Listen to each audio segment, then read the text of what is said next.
The subcommittee will now come to order, and without objection, the chair is authorized to declare recesses of the subcommittee at any time. Welcome to this morning's hearing on the importance of a diverse federal judiciary.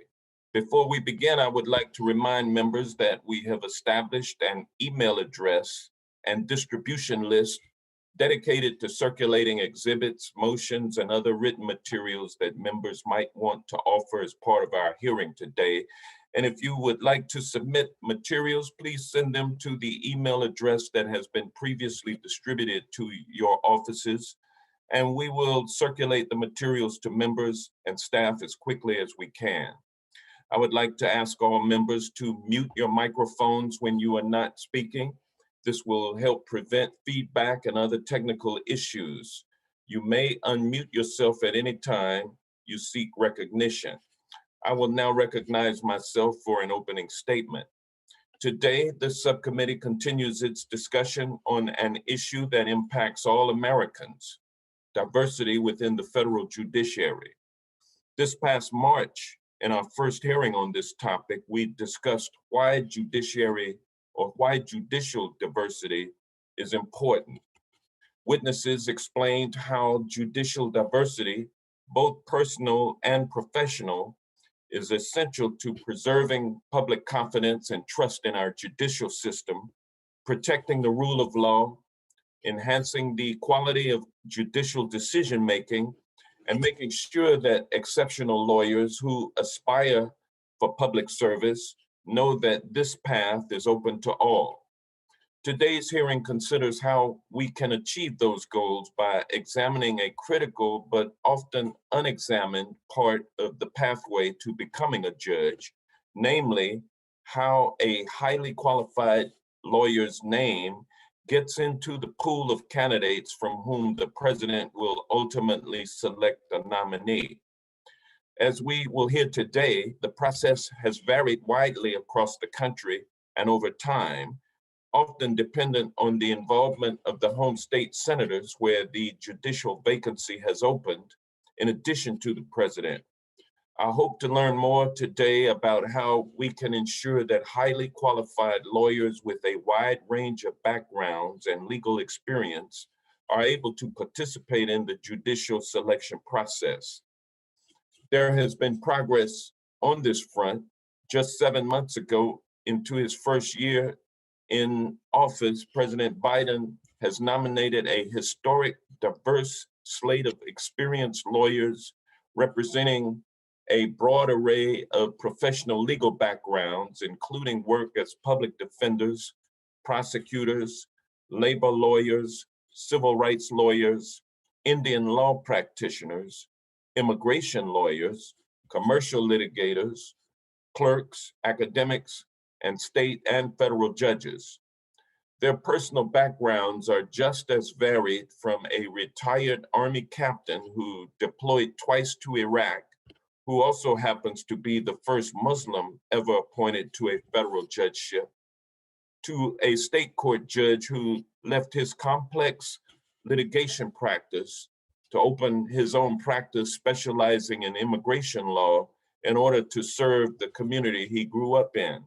And yet, there is much more work to be done. One only need look at the current composition of our courts to see that for highly qualified lawyers who don't fit a certain profile, the path to the federal bench can seem as narrow as a tightrope. Female and minority judges are still sorely underrepresented on our federal bench, which is dominated by former prosecutors and corporate law firm partners from the most expensive law schools in the country. The lack of diversity is especially stark among bankruptcy and magistrate judges, who together handle the vast majority of the federal docket. The upshot is this: if you are a plaintiff or criminal defendant, you could very well look at the federal judiciary, taken as a whole, and wonder if you will get a fair shot. If you are a litigator or criminal law practitioner, you might wonder how you will be heard. And if you are an extraordinary lawyer who might want to be a federal judge, you might wonder if you really belong. These problems can seem daunting, but a growing body of best practices from state and federal judicial selection processes suggests that there are some straightforward steps we can take in the right direction.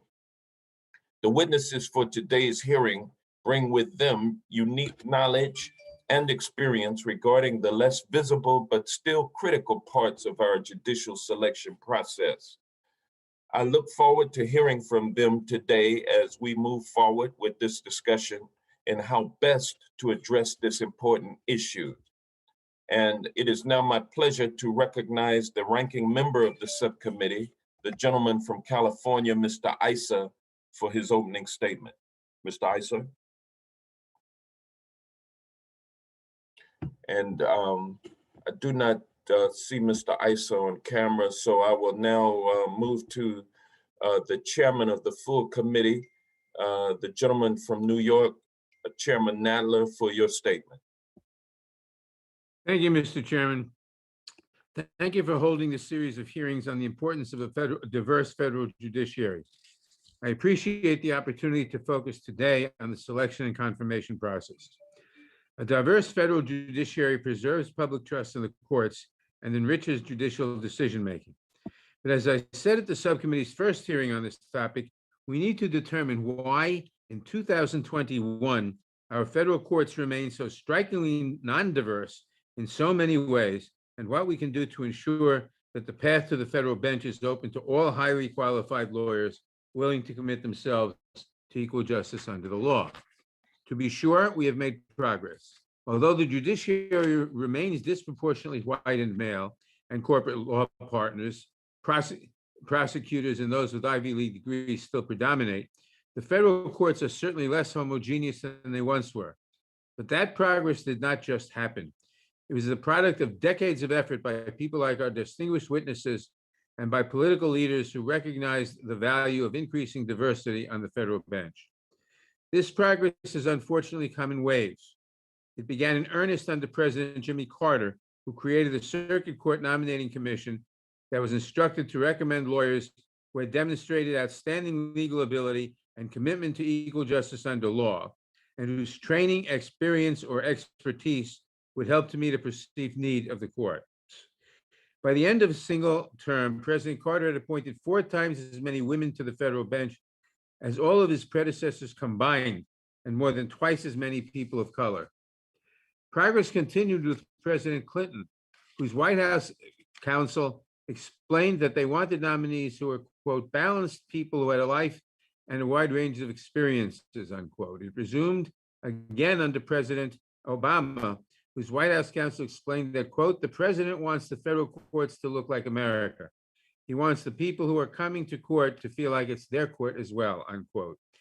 The effort to ensure that our judiciary encompasses a wide range of personal and professional backgrounds has resumed once more under the Biden administration, whose White House counsel made clear in a letter sent to senators earlier this year that the administration wanted judicial nominees who, quote, represent the best of America, quote, who look like America, and, quote, who have a wide range of life and professional experiences.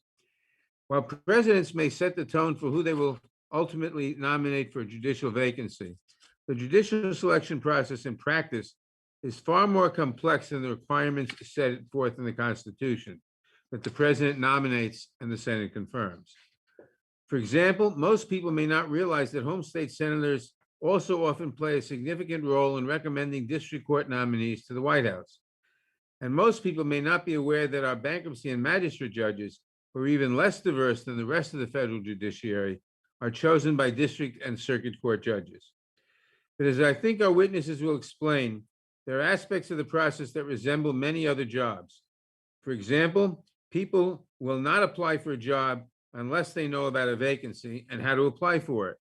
And they probably will not apply if they do not think that they are wanted, or if they do not have an adequate system of support and resources to help them through what can be a long and complex process. That is true for potential judges, It is as true for potential judges as for anyone else. The late Justice Ruth Bader Ginsburg, for example, explained that, quote, "The first time I ever thought of being a judge was when Jimmy Carter announced to the world that he wanted to change the complexion of the US judiciary," which he did. Justice Ginsburg's story parallels the experience of many judges who have different personal and professional backgrounds than their colleagues on the bench. Fortunately, years of experience at both the state and federal level have given us some useful tools to make sure that highly qualified potential judicial nominees are not overlooked. I am pleased that we will be hearing from our distinguished witnesses about how to design a selection process that ensures that highly qualified lawyers know about a vacancy and how to apply, are encouraged to apply, and are evaluated fairly. I look forward to hearing from our witnesses on this very important topic, and I yield back the balance of my time. Thank you. And we have now been joined by my colleague from California, the ranking member of the subcommittee, Mr. Issa, who has been having some persistent technological difficulties, and he finally is on. So thank you, sir, and the floor is yours for 5 minutes. Thank you, Mr. Chairman, and I apologize for the poor video. I went to all the trouble of having everything set up perfectly, and the computer doesn't work, but the iPhone does. I want to thank you for holding this important hearing. As our committee considers the expansion of the court, more than ever, the question of getting it right with an additional perhaps 50 or more nominees, in addition to the 100 current vacancies based on retirements or senior status, I can't think of a more appropriate time to hold this hearing. There's no question at all that diversity within the court, or if you will, the court representing a diverse group that reflects the look of America, helps Americans believe that every American has access to the opportunities and that justice knows no particular color. There's no question at all that today the court does not reflect exactly America. First of all, the Supreme Court reflects Harvard more than it reflects other universities. It reflects more men than women, and it reflects, if you will, the legacy of its presidents who appointed those individuals, meaning it has currently more people appointed by Republicans than Democrats. That is not just true today, but it was true at the time of our founding. When George Washington appointed every member of the court and the replacements, he appointed more Supreme Court justices at a time when the Supreme Court was the court than any other president since. No question at all. He was a white male who appointed all white males. The fact is, today the court is diverse. Today the court includes Native Americans, Hispanics, women, men, people who were foreign born and people who were born here. But just as then, the court will never exactly reflect the population in the United States, but rather it will reflect the population of qualified candidates. One of the considerations that we will hear today is, in fact, are there sufficient qualified candidates? Are we getting the best and the brightest, no matter where they came from, to choose law, to choose judgeship, and to choose to serve for, quite frankly, less money and in some cases a harder job than they would choose if they remained in the other parts of their profession, including law. One of the things that will be confrontational at times will be, do we choose to have people represented, us in the court, because diversity creates people with different opinions? Or is diversity simply the legitimate statement by the court that everyone's there? If I stand or sit before an African-American judge or a woman, am I going to get a different case than if I sit before an Italian-American? One would hope, and I certainly believe, that if we pick the right judges, it will make no difference as to the country of origin, gender, or nationality of the judge. Many people today reflect the court, the high court, and say that it has a bias toward one side or the other because of who appointed them. That kind of discussion, although interesting and perhaps sometimes reflective of the types of people that and their opinions, also undermines the belief that the court, in the case of a single judge trying you for either criminal or civil, will in fact implement the law rather than their opinion or their bias. Today, we will have a discussion about, among other things, opinions and biases and whether or not the correct choice of judges give us a judge who is, he or she is relatively free of those biases that the rest of us enjoy in our private lives, but a federal judge cannot and should not and cannot enjoy in theirs. And Mr. Chairman, again, I thank you. I believe this is an incredibly important discussion and will lead to a better understanding by all of us of what we must do in the way of pushing for reforms in the court. And with that, I yield back.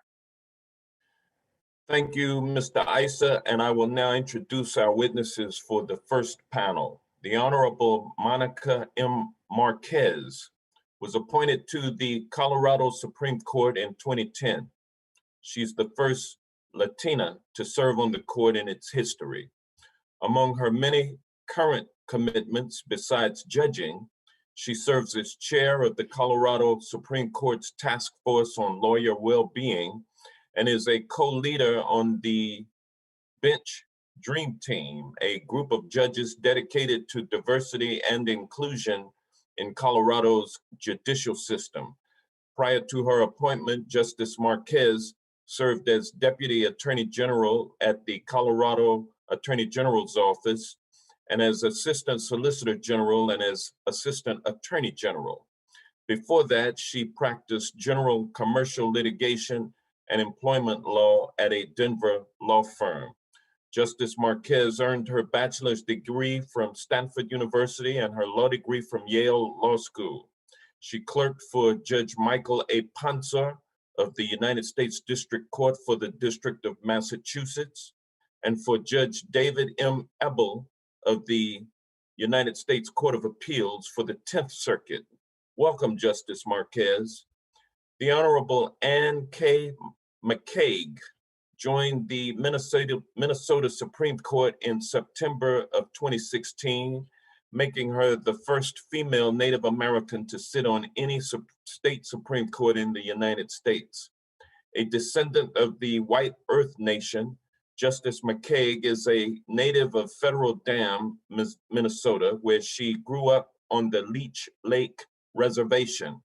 She served as an assistant county attorney for 16 years in Hennepin County, Minnesota, handling child protective cases and adoption matters with a specialty in cases that fall under the provisions of the Indian Child Welfare Act. She then served as a district court judge in Hennepin County. Justice McCaig co-authored law school curriculum entitled Child Abuse and the Law and teaches as an adjunct professor. Among her many community engagements, she is a member of the Speakers Bureau for the Zero Abuse Project and a member of the State Tribal Court Forum. She attended St. Catherine University for her undergraduate degree and received her law degree from Hamline University. Welcome, Judge McCaig. I will next turn to my colleague, the gentleman from North Carolina, Mr. Bishop, to introduce Chief Judge Myers. Mr. Bishop. Thank you, Mr. Chairman. I'm honored to introduce Richard E. Myers, the second Chief Judge of the United States District Court for the Eastern District of North Carolina. Judge Myers is a native of Jamaica, but grew up in Wilmington, North Carolina. He graduated summa cum laude from UNC Wilmington and with high honors and Order of the Coif from the UNC School of Law 8 years after yours truly. Judge Myers had a distinguished career as an attorney in private practice and as a federal prosecutor. He served as Assistant U.S. Attorney for both the Central District of California and the Eastern District of North Carolina and taught criminal law at our alma mater from 2004 to 19. In 2019, President Trump nominated Judge Myers to the district court bench, and the Senate confirmed by an impressive 68-21 margin. Judge Myers became Chief Judge of the Eastern District of North Carolina this January. I was privileged to meet then Professor Myers during my tenure in the North Carolina Senate. I'm thrilled to renew the acquaintance and proud to introduce Your Honor to the committee today. I'm eager to hear your perspective in today's proceedings. Thank you and welcome, Chief Judge Myers. The Honorable Michael J. McShane is a United States District Judge for the District of Oregon. Prior to serving on the federal court, Judge McShane was a Multnomah County Judge for 15 years, presiding over a variety of criminal and civil cases. He was appointed to the county's death penalty panel in 2003 and handled over 25 capital cases. He teaches extensively on trial practice, advocacy, and evidence, and he focuses much of his time off the bench working with at-risk youth. Prior to becoming a judge, Judge McShane worked at the Metropolitan Public Defender's Office in Portland. Judge McShane grew up in rural Eastern Washington and obtained his bachelor's degree at Gonzaga University. Afterwards, he joined the Jesuit Volunteer Corps and worked with homeless parolees in Portland, Oregon. He then obtained his JD from Lewis and Clark Law School. Judge McShane is one of 11 LGBTQ active Article III judges and the first gay federal judge serving the District of Oregon. Welcome, Judge McShane. And before proceeding with testimony, I hereby remind the witnesses that all of your written and oral statements made to this subcommittee in connection with this hearing are subject to 18 U.S.C. Section 1001. Please note that your written statements will be entered into the record in its entirety, and accordingly, I ask that you summarize your testimony in 5 minutes. There is a timer that should be visible on your screen that should help you stay within that time limit. For this panel, we will not have any questions after the witnesses' testimonies.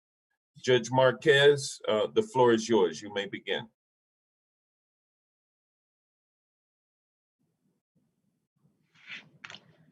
Mr. Chairman, Ranking Member, and distinguished members of the subcommittee, thank you for this opportunity to address you today about Colorado's efforts to increase diversity of our state court bench. I will highlight just a few of our initiatives underway in Colorado, but my written statement includes several others, including links to more information about all of those programs. Our efforts to diversify our state court bench took on renewed intensity in late 2018, when, following a series of retirements, Colorado was left without a single Black district court judge serving in our state court system. This underrepresentation was emblematic of the lack of diversity throughout our state courts, and it prompted us to make diversifying the bench an urgent priority. Since that time, we have made some progress. Of our 300 plus state court judges, approximately 41% are now women. We now have 12 Black, 31 Hispanic or Latinx, 6 Asian American, 1 Native American, and 3 multiracial judges, reflecting increases in each of these categories since 2018. 3 key factors have contributed to our success.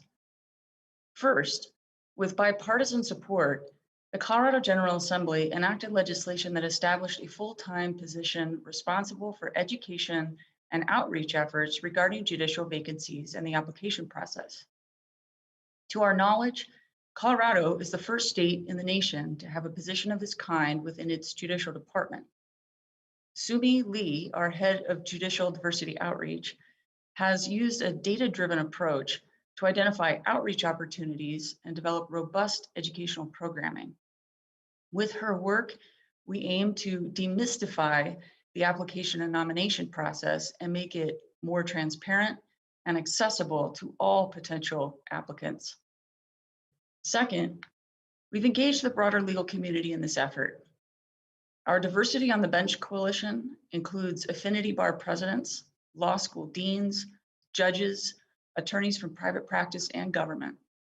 This coalition partners with a number of community leaders and organizations to develop viable candidates for judicial vacancies, increase diversity on our nominating commissions, educate decision makers at all levels of our merit selection process about the value of a diverse bench, and promote the value of bench diversity through focused messaging, articles, and outreach to our broader community.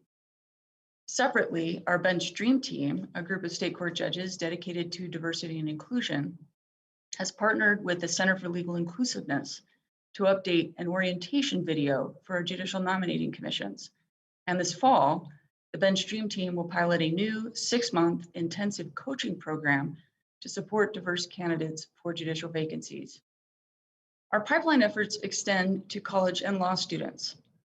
Law School Yes We Can is one such program that mentors college students from underrepresented communities and prepares those students to apply for law school.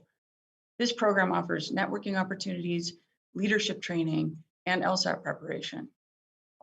For our diverse law students, we provide a host of experiential learning and networking opportunities that can lead to clerkships through the Judge Lorenzo Marquez Appellate Externship Program, the Colorado Pledge to Diversity Summer Clerkship Program, and even in the pandemic, our new virtual coffee house called Java with Judges.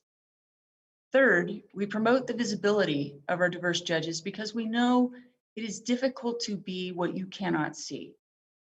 In this vein, virtual meetings in the pandemic have actually boosted our engagement with judges and potential candidates from rural parts of Colorado. Through these many partnerships, we hope to light pathways to the bench from all 4 corners of our state. In closing, I can attest personally that having a diverse collection of backgrounds and life experiences among the judges on an appellate court leads to richer and fuller discussions of the issues and ultimately better and more thoughtful decisions. But equally importantly, having a diverse judiciary strengthens public perception that the justice rendered by our courts is truly equal. That perception of legitimacy is so critical. It promotes confidence in and respect for the decisions rendered by our courts, and thereby strengthens the rule of law itself. I thank this committee for its attention to these important issues. Thank you, Judge Marquez. I'm sorry, thank you, Justice Marquez. Justice McCaig, you may now begin. Bonjour, Mr. Chairman, Ranking Member, and members of the subcommittee. I am honored to have the opportunity to address you today on the important topic of diversity in the federal judiciary. My Indian name is Awanakwe. I am a proud descendant of the White Earth Nation and grateful daughter of the Leech Lake Reservation in rural Northwest Minnesota. In English, my name is Ann McCaig, and I am the first Indigenous woman ever to serve on any state Supreme Court in the history of this nation. In my native language, my tribal name means mist woman, which in our community is the blanket of mist in the morning that nurtures and protects the land across the White Earth Nation. I can speak from experience that we as Indigenous women are all mist women. We are protectors of our children, our spouses, and our communities. Yet history and life experience tells us that despite being protectors, we are far too often feel unprotected by systems that are supported and supposed to protect us, including the federal judiciary. Now, I could spend the remainder of my time rattling off the alarming statistics that illustrate why the federal judiciary contributes to our feelings and fears as Indigenous people, such as the fact that there have been only 4 Indigenous people who have ever served as federal judges since the founding of this republic. But I believe that my time is best served on focusing what I believe to be the critical reasons that greater diversity is needed in the federal judiciary, which is fairness and legitimacy. If you can imagine an Indigenous mother entering a federal courthouse and seeing a white probation officer, white staff for pretrial services, a white judge, a white prosecutor, a white public defender, a white court reporter, dictating her destiny moving forward, she begins to believe that this process is not legitimate or fair for her. She no longer feels a part of the self-governance that we so hold dear in this country. Diversity in the judiciary isn't simply about the color of a person. It goes to the very core of what we need to preserve, the role of the judiciary, belief that all of us, we can wield power in creating and maintaining our republic and feel a part of the system. I have a very non-traditional path to the bench, and one that would not have taken place but for the fact that I saw my mentor, Judge Robert Blazer, the first Native American judge appointed to the Twin Cities District Court, and I saw his investiture process. I did not know him. I went and stood in the back of the room, and it was during the course of his investiture that I began to believe that a young woman from a reservation, a hometown of 106 people, could potentially be a judge one day and serve her community as a whole. It was through his mentorship and belief in me and helping me see that I had a greater obligation to my community, that I could be a part of the solution. Now, Minnesota has made, I believe, great strides in diversifying our judiciary. We have held judicial boot camps, which have been specifically sought out to the affinity communities so that we can demystify the judicial selection process. We have set up strong mentor programs like the one that I experienced with Judge Robert Blazer. We have a strong judicial commission that includes members that are also from the public. We have done much public speaking, including outreach events such as the Minnesota Supreme Court going to the Red Lake Reservation, the first visit in our history to any Indigenous nation. We also travel to high schools and hold court hearings as though they were at our court in the high schools and spend time with students to encourage them, including all students, that they too could have a dream of becoming a judge. It is incredibly important that those who come before our court systems feel that they are a part of the system and that they have a real opportunity to be heard. I am grateful for this opportunity today. I thank you for all the work that you are doing. Miigwech. Thank you, Justice McCaig. Next, we will hear from Chief Judge Myers. Chief Judge Myers, please, you may begin. Thank you, Mr. Chairman, ranking member, distinguished members of the subcommittee. First, a fairly selected judiciary is crucial because of the messages it sends regarding equal opportunity, access to the courts, and the fairness of our judicial system. Discriminating on the basis of immutable characteristics damages and deprives those who choose to discriminate, and it damages those excluded or chosen for that reason. Absolute equality of opportunity is essential to judicial selection and to the public's faith in the judiciary. No American should believe that someone like me can't get fair consideration for any position of public service. Today, I want to talk a little bit about the path to a diverse judiciary and the collateral consequences of the choices we make along the way. First, a little bit about my own path, and then a look to the future. I'm a Jamaican immigrant of mixed ancestry. My family moved to Miami in the late 1970s. In the early 1980s, we moved again to Wilmington, North Carolina, where I now sit as a federal district judge. I may represent the future of the color line. There are people eager to place me into a racial category for reasons of their own, but my background and appearance defy simple categorization. When my family moved to Wilmington, I was repeatedly asked, "What are you?"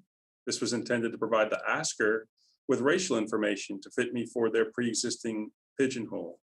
40 years ago, my opportunities and social status were very much dependent on the answer.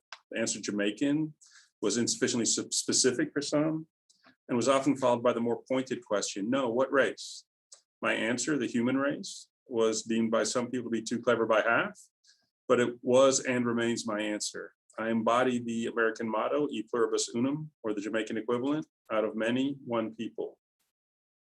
This inquiry into my race has not gone away, although the consequences have changed. I remember friends of different races in law school arguing over my race, fortunately in an attempt to claim me rather than disclaim me.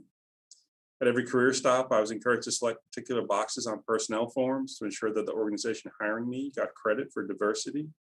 All this was troubling to me because it fostered the perception that I would be treated as a representation of some category, not as a unique individual with my own talents, goals, and dreams. Fortunately, I felt none of this racial pressure when I was selected as a candidate to be a federal judge. At the time, I was a law professor at the University of North Carolina School of Law. I brought a specific kind of diversity there too. I was an outspoken advocate of textualism, originalism, and judicial restraint within the increasingly liberal legal academy. My exposure to thousands of law students and leaders in the legal field within our state as the conservative law professor, I'm sure was a significant reason I was nominated. Before joining the academy, I served as a federal prosecutor and as a defense attorney before that. The combination of personal autobiography and legal philosophy has caused whiplash for some people's preconceptions. I can happily say that at no time during my selection and nomination process was I asked about my race until after my confirmation hearing.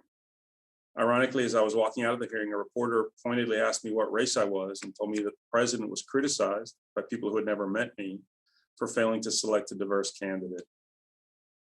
Looking forward, racism is real. I have personal experience with it, but I also believe that justice is blind and that all justices and judges wear the same black robes for a reason. We need to strive self-consciously and mightily to achieve Martin Luther King's dream, to create the day when we all are judged not by the color of our skin, but by the content of our character. This is my chosen country. I've taken multiple oaths to uphold and defend the Constitution of the United States. At my naturalization ceremony, again when I became an assistant United States attorney, and yet again when I became a federal judge. We amended our Constitution multiple times to further commit us to the principle that all people are equal before the law. We still have much work to do before we fully accomplish that goal. As a judge, I strive every day to find neutral principles of law and apply them neutrally to all of the people who appear before me without fear or favor. If the public reasonably believes that a potential judge was excluded or chosen because of an immutable characteristic, then we as a nation lose faith that the judge chosen was truly the best choice amongst all of those available. I encourage our leaders to remain committed to the proposition that all people are equal before the law, to consider every potential candidate as an individual with all of the nuance that that requires, and to broaden the pipeline so that we can seek the best candidates without fear or favor. Again, thank you. Thank you, Chief Judge Myers. Now we will turn to Judge McShane. Judge McShane, you may begin. Greetings from Oregon. I want to thank the committee and its leadership for inviting me to speak today on this topic of diversity.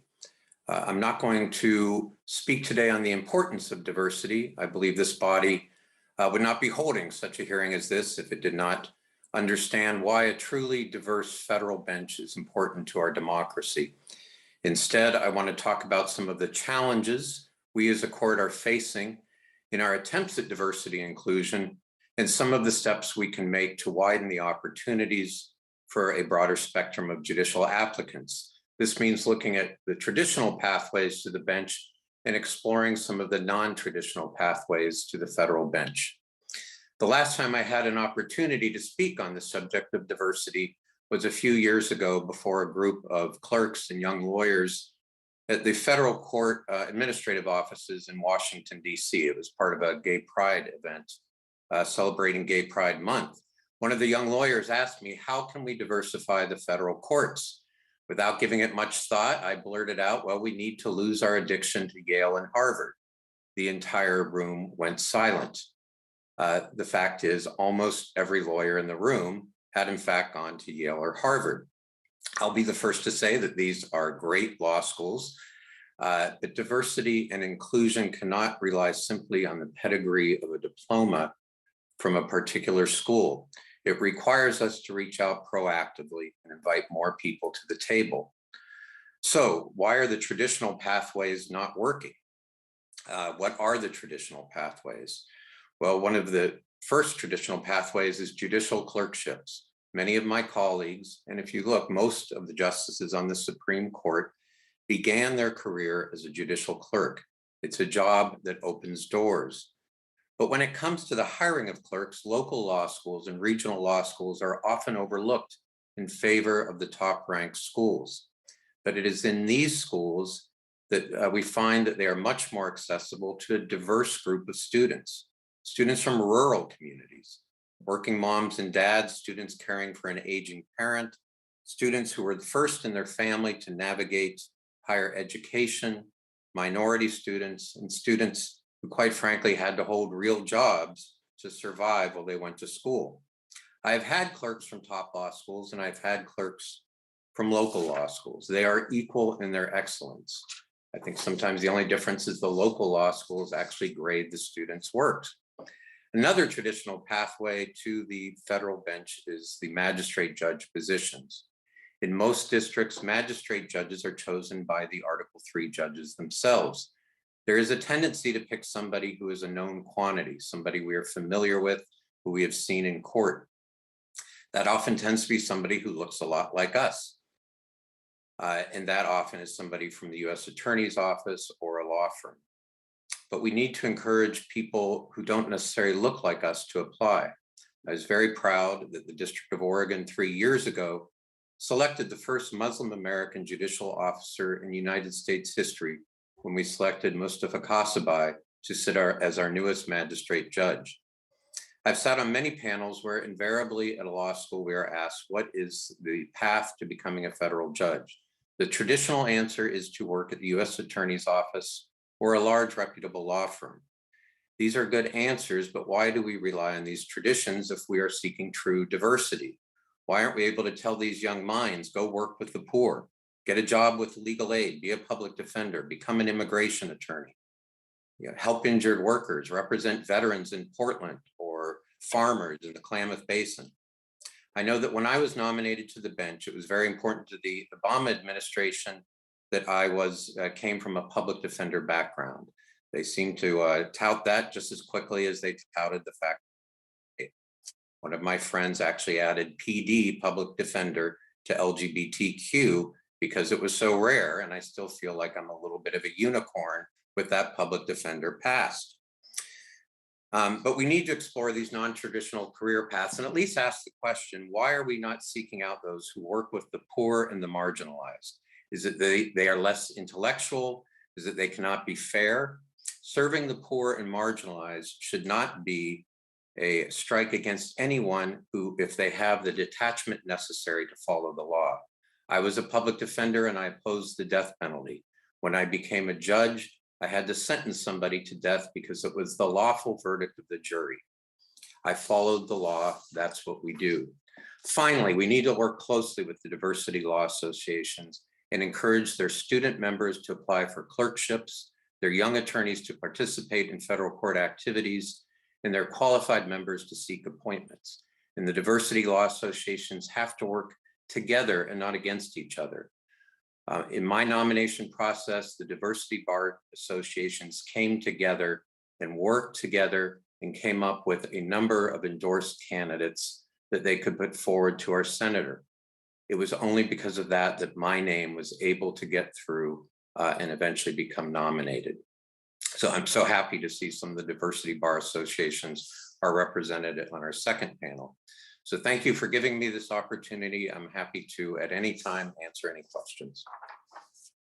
Thank you, Judge McShane. And this will conclude the first panel testimony for today's hearing. And I'd like to thank the witnesses for their participation and for their testimony.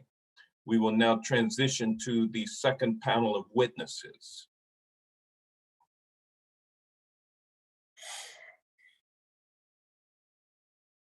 And with those witnesses now being on our screen, I'll now introduce them. Mr.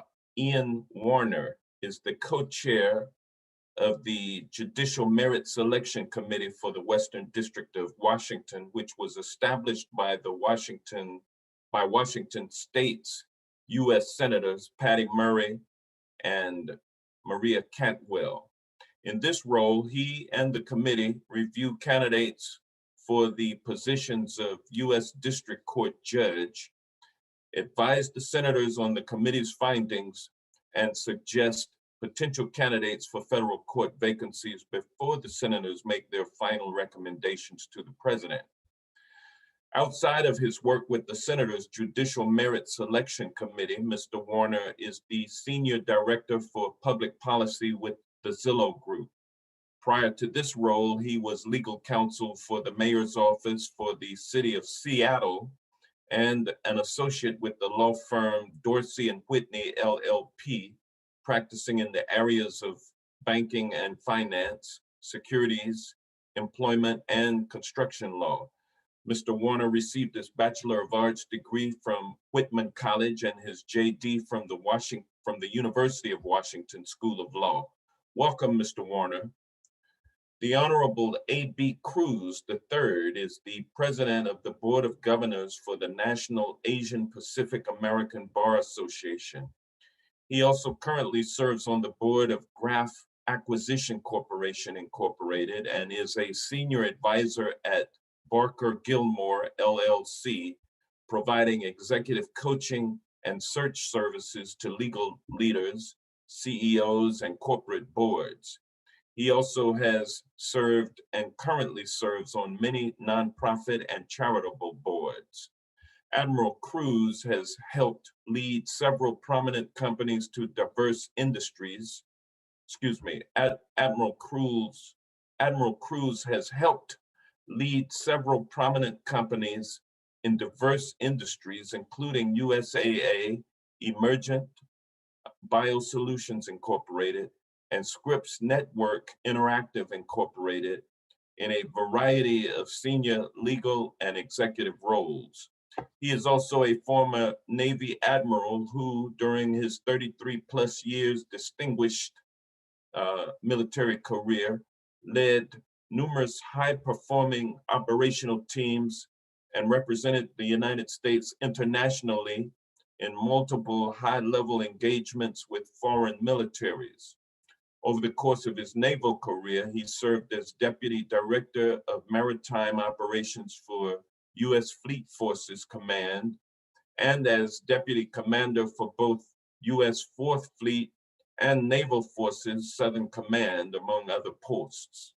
Admiral Cruz holds a JD from the Catholic University of America, an MA in Marketing from the University of Maryland, and a BS in General Engineering and Physical Sciences from U.S.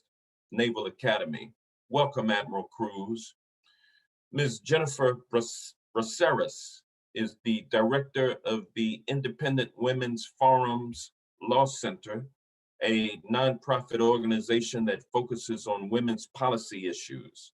Prior to this role, she was a contributing columnist and analyst for various media and news outlets like Boston Globe Media, the Boston Herald, New England Cable News, and later became the editor-in-chief of the New Boston Post. Ms. Braceras served on the U.S. Commission on Civil Rights for approximately 6 years after having been appointed by President George W. Bush. Before serving on the commission, she was a research fellow at Harvard Law School and a legal fellow with the Independent Women's Forum. Ms. Braceras was also an attorney with the law firm Ropes and Gray LLP, where she practiced labor and employment law. Ms. Braceras earned her Bachelor of Arts from the University of Massachusetts Amherst and her JD from Harvard Law School. Welcome, Ms. Braceras. Ms. Elia Diaz-Yeager is the president of the Hispanic National Bar Association.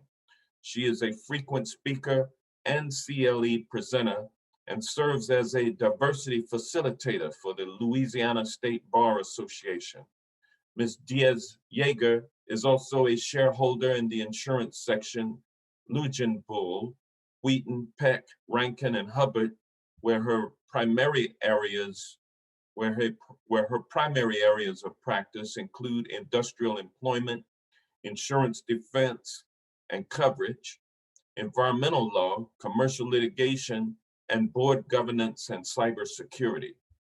Ms. Diaz-Yeager also serves as the Secretary of the Board of Directors of On Path Federal Credit Union, whose mission is to strengthen the financial health of underserved communities through financial service and education. In addition, she has co-founded and volunteered in many other community organizations, such as the A.D. Crossman Esperanza Library Project. Ms. Diaz-Yeager received her Bachelor of Arts, Bachelor of Science, and her Master's in Science from the University of Southwestern Louisiana, and her JD from Loyola University, New Orleans College of Law. Welcome, Ms. Diaz-Yeager. Before proceeding with testimony, I hereby remind the witnesses that all of your written and oral statements made to the subcommittee in connection with this hearing are subject to 18 USC section 1001. Please note that your written statements will be entered into the record in their entirety. Accordingly, I ask that you summarize your testimony in 5 minutes. There is a timer and it should be visible on your screen. That should help you stay within that time limit. Ms. Warner, you may begin. Mr. Chairman, Ranking Member Issa, and members of the subcommittee. And I'm please honored- excuse me, Mr. Warner, I'm sorry. No worries, Mr. Chairman. I'll begin again. Mr. Chairman, Ranking Member Issa, members of the subcommittee. I'm honored to address you today. Similar to my written testimony, my comments today will primarily focus on the Judicial Merit Selection Committee for the Western District of Washington, which I co-chaired in 2020. But I will begin with a bit of context, including part 1 of this subcommittee's hearing on judicial diversity. In that March hearing, several esteemed judges and academics articulated the statistical realities that the federal bench has lagged behind the diversity of our country and of our legal community.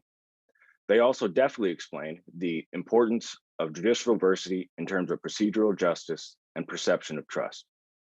So with that information already established in this committee's record, I will add that the U.S. District Court for the Western District of Washington has never had a lifetime Native American or Asian American federal judge, considering that there are 29 federally recognized tribes in Washington state, and that Washington state is home to one of our country's largest AAPI communities.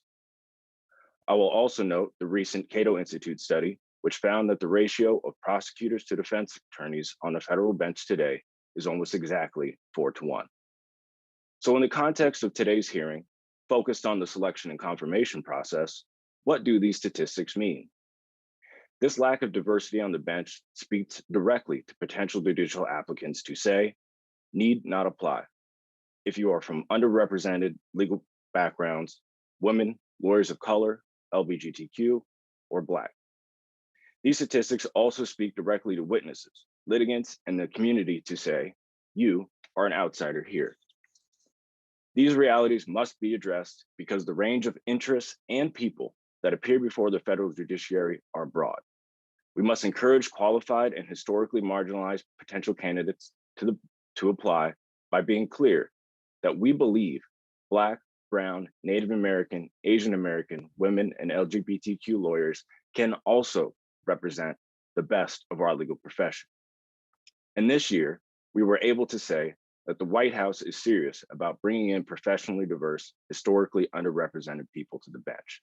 You should apply. The 2020 committee was intentional about meeting that call from the President and Senators Murray and Cantwell. Last December, we convened to nominate candidates for 5 judicial vacancies on the Western District bench, one of the highest overall sets of vacancies in the country. Importantly, Senator Murray made several changes to the committee's composition with the intent to increase the diversity of legal experience in the committee. The committee's appointments included a then U.S. attorney, a former longtime federal defender, an ACLU executive director, a youth legal aid attorney, and others. Our youngest member was 33. Black, Latino, Native American, and other racial and ethnic groups were represented. At the committee's first official hearing, we heard directly from Senator Murray's staff and discussed the December 22, 2020 letter from White House counsel designate Dana Remus. That letter highlighted the White House's interest in candidates with, quote, legal experiences that have been historically underrepresented on the federal bench, end quote. Meeting the directive to address historical underrepresentation required innovation in our approach. Innovation is often driven by diversity. In this context, the committee's diversity and innovative recruiting processes were essential to attracting diverse applicants reflective of our community. We knew that the committee members, with their deep community connection to the Seattle and Tacoma, Washington legal communities, made it generally more likely that professionally diverse and historically underrepresented applicants would apply.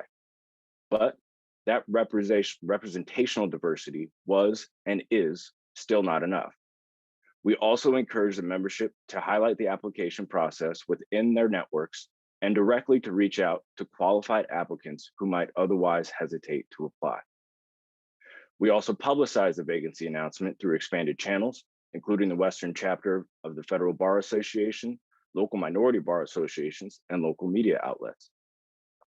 The result of those recruiting efforts was the largest and most diverse applicant pool since the committee's inception. We received more than 75 applications that truly represented Washington's broader legal community.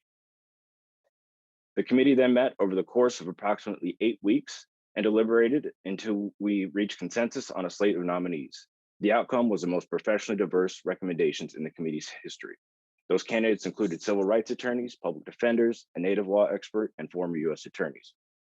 And now, in conclusion, this very week, the Senate Judiciary will vote on 3 of our outstanding nominees. Lauren King, a tribal member who would be Washington's first Native American federal judge and a tribal law expert. Tana Lynn, a civil rights attorney and former public defender who would be Washington State's first Asian American federal trial judge, and Judge David Estudillo, a current Superior Court judge in Grant County, a rural area of Washington State that is home to farming and agricultural communities. This cohort of outstanding nominees look like America and will play a key role into creating a Western District bench that reflects and engenders trust in its community. I want to thank the members of the subcommittee and their staff for holding this hearing on such an important topic and welcome your questions. Thank you. Thank you, Mr. Warner.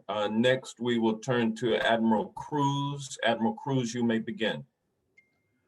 Good morning, and thank you, Chairman Johnson, Ranking Member Issa, and I see Committee Ranking Member Jordan, distinguished members of this subcommittee.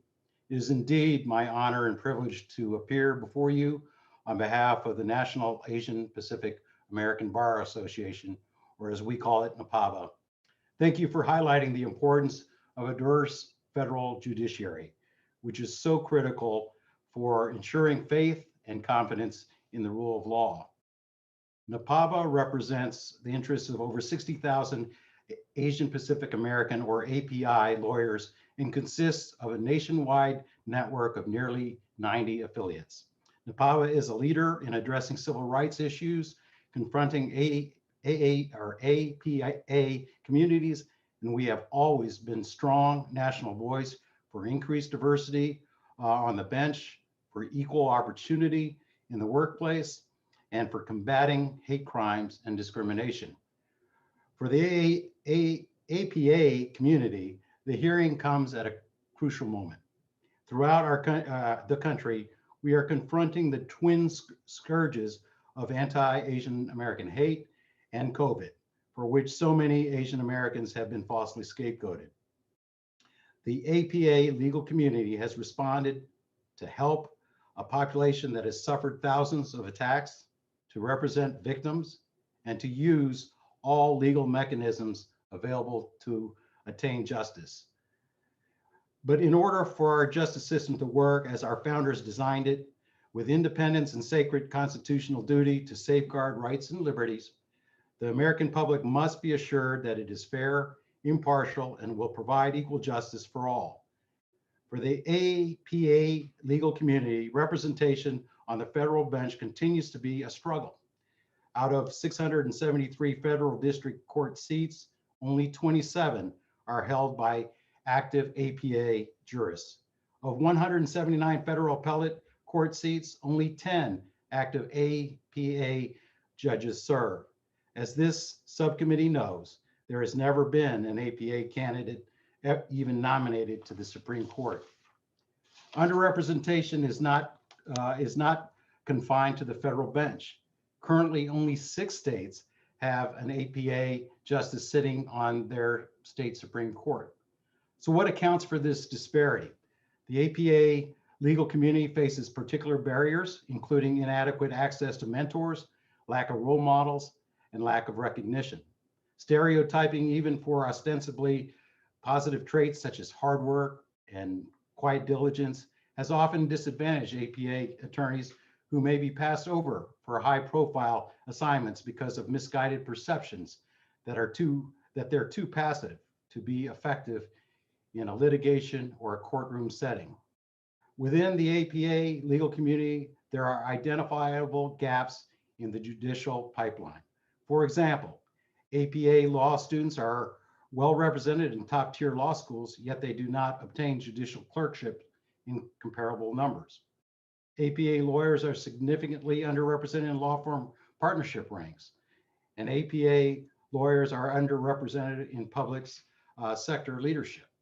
Traditional pathways to the bench, including clerkships and law firm partnerships, often involve highly subjective criteria such as likability, leadership potential, and other amorphous factors as to whom judges, professors, and partners regard as their proteges. If I may, I'd like to share a personal story about why representation really matters. When I was a midshipman at the Naval Academy, and even after receiving my commission, the lack of diversity in the officer corps really struck me. My career had been driven by an abiding love of this country. As the son of immigrants, and a strong sense of duty and a deep pride in the Navy. But there were times during my career when I wondered, does this Navy reflect who I am as an American? Well, I can tell you that when I was assigned to my very first ship, I was one of only 2 officers aboard the USS Gray. One day, when I got a knock at the door, and when I opened it, in rushed a crowd of minority sailors of all different backgrounds. They told me how inspiring it was to see an officer of color aboard. And for once, for them, the Navy was not someone else's Navy. Faith and confidence in leadership was enhanced because these sailors saw themselves in me. That moment changed my perspective. It wasn't about me, it was about all those who aspired to be me. My written testimony discusses how, in a diverse nation, a broadly representative military with a diverse officer corps is more likely to uphold national values and be loyal to the country they serve. Put simply, diversity is not a buzzword. It is mission critical. It's an imperative. The saying goes for the legal profession. As a former naval officer, I recognize in a courtroom, the judge is the presiding officer. Look, judicial candidates will rise and fall on their own merits as it should be. However, we can and must do more to cast a wider and deeper net to attract a broader pool of highly qualified applicants, and those applicants must have role models, mentors, and networks to help them succeed. In order for the rule of law to endure and thrive in this country and to prevent a loss of faith and confidence in the judicial system, the courts cannot be someone else's, but rather must belong to all people. Thank you for the time, and I'm happy to answer any questions you may have. Thank you, Admiral Cruz, and thank you for your military service to the nation. And next, we will proceed to Ms. Braceras. Ms. Braceras, you may begin. And if you will unmute. There we go. Chairman Johnson, Ranking Member Issa, distinguished members of the committee, thank you for your invitation to testify. My name is Jennifer Braceras, and I am the Director of Independent Women's Law Center, a former commissioner on the U.S. Commission on Civil Rights, and a member of the Hispanic National Bar Association. A judiciary that reflects the vibrant tapestry of America enhances the legitimacy of our system and gives Americans confidence that justice is impartial and that our courts are accessible to all. It is undeniable that the historic appointments to the Supreme Court of Sonia Sotomayor, Sandra Day O'Connor, Antonin Scalia, Thurgood Marshall, and Louis Brandeis had special meaning for Americans from certain communities. Even at the lower court level, the confirmation of a judge from a particular background is often a source of great pride for the community. Politics, whether partisan or ethnic, will always influence judicial nominations to some degree. Our Constitution anticipates this by allowing politicians to pick judges of their choosing from constituencies of their choosing. But neither politics nor diversity should ever be the primary factor in selecting judges who serve for life. The primary factor in selecting a judge should not be race or ethnicity or sex, or even an elite educational pedigree, but rather judicial philosophy. The best judges are those who understand that their role is not to correct the world's ills, but to resolve specific disputes according to the law. Good judges act with humility and with restraint, tethering their rulings to the law's original meaning, not the political winds of the moment. From a qualified pool of nominees committed to originalism, restraint, and impartiality, politicians can, of course, consider diversity as a plus. So how are we doing with respect to judicial diversity? Statistics never tell the whole story, but consider these. According to the American Bar Association, in 2020, the legal profession was less than 5% African American, less than 5% Hispanic, and less than 3% Asian American. And yet the Washington Post reports that the federal judiciary is almost 13% African American, 9% Hispanic, and almost 5% Asian American. Given the makeup of the profession and the pool of possible candidates, our federal judiciary is in fact remarkably representative. And it would seem that the best way to increase diversity on the bench is to broaden the pipeline by expanding opportunities to attend law school in many of the ways that Justice Marquez mentioned in her testimony. Representation matters, but diversity is often a moving target, one that encompasses an ever-expanding list of subgroups, immigrant communities, genders, and religious and sexual minorities, not to mention various intersectional combinations. Statistical parity is, of course, not possible, and it should not be our aim. Unfortunately, one obstacle to a more diverse federal bench has been the hypocrisy rooted in racism that the only legitimate members of an ethnic or racial group are those who expound a particular dogma. I'm old enough to remember how in 2003, Democrats used the Senate filibuster to block the nomination to the DC Circuit of Miguel Estrada, one of the most brilliant lawyers in America and the epitome of the American dream. I have also been around long enough to observe the 30-year campaign by people who purport to care about diversity to delegitimize Justice Clarence Thomas as inauthentically Black. Sadly, as these examples make clear, those who claim to want a more diverse federal bench often do not. In conclusion, the goal of judicial selection is not proportional representation, but the creation and maintenance of the most fair and impartial judiciary in the world. As we seek to diversify the legal profession and in turn the federal bench, we must never forget that the most important qualifications for a judge are good judgment and commitment to the rule of law. Thank you for having me. I'm happy to answer any questions you may have. Thank you, Ms. Braceras. Next, we will turn to Ms. Diaz-Yeager. Ms. Diaz-Yeager, you may begin. Thank you, Chairman Johnson, Chairman Nadler, Ranking Member Issa and Ranking Member Jordan, and distinguished members of the subcommittee. Thank you for holding this critical hearing on the importance of judicial diversity. I am honored to be here. My name is Elia Diaz-Yeager, and I serve as president of the Hispanic National Bar Association, or HNBA.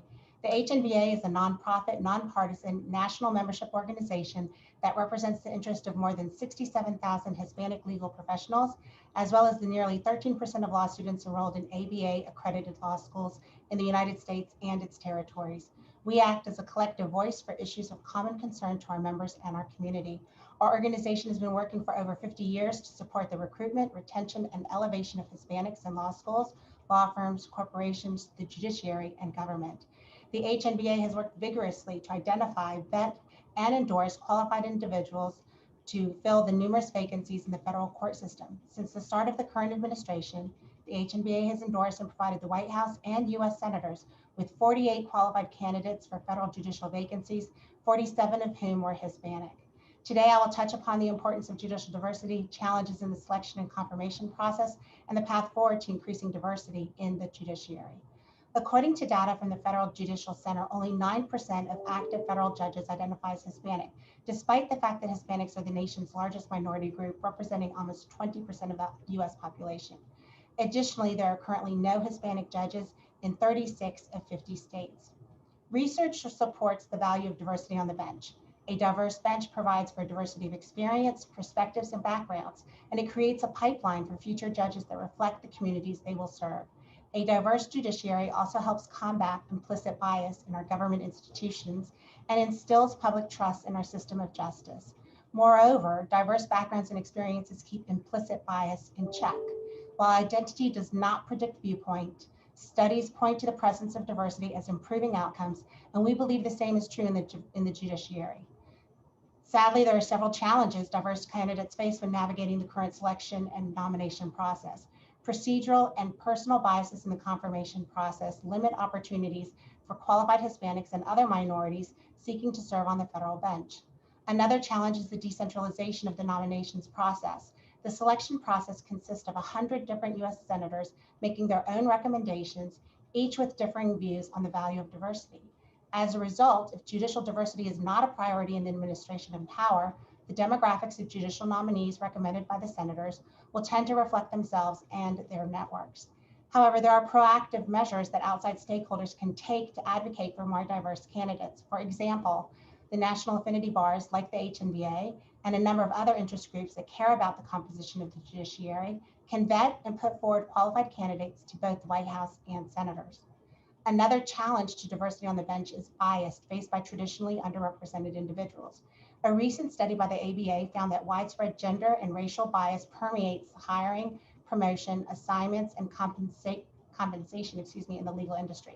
Similarly, statistics show that those same biases are prevalent in the selection of judicial nominees. Even in situations where there's no personal biases at play, key decision makers in the process often turn to their own narrow networks for judicial recommendations. As a result, the current judicial selection process naturally causes an unintentional bias that results in judicial nominees who are lacking in diversity. So what can be done to widen the path forward to increase judicial diversity? The administration's nominations to date are indeed a positive sign of movement toward a more diverse representation of federal judges, one that actually reflects the communities that come before our courts. That this progress is a strong example of how decision makers can exercise power they have to affect change. Change can also be affected by key decision makers opening their selection process to include stakeholders outside of their usual networks. Rather than relying on the same law schools or exclusive institutions and networks, a more inclusive process, one that incorporates a wider breadth of practice areas, law schools, experience, backgrounds, and expertise, will naturally lead to more diverse candidates being provided the opportunity to be considered. In turn, that will result in an increase in mentorship and pipeline growth. I want to thank the subcommittee for taking time to consider this critical issue. Public dialogue around the lack of diversity in the judicial system helps raise awareness both about the need and the challenges in promoting diversity on the bench. On behalf of the HNBA, we welcome further dialogue with the members of this subcommittee and working to promote diverse candidates onto the federal bench. Thank you, Chairman Johnson and Ranking Member Issa, for holding this hearing today and for inviting our organization to speak. I look forward to answering any questions you may have. Thank you, Ms. Diaz-Yeager. We will now proceed under the 5-minute rule with questions. I will begin by recognizing myself for 5 minutes. Admiral Cruz and Ms. Diaz-Yeager, I'd like to discuss why judicial diversity matters.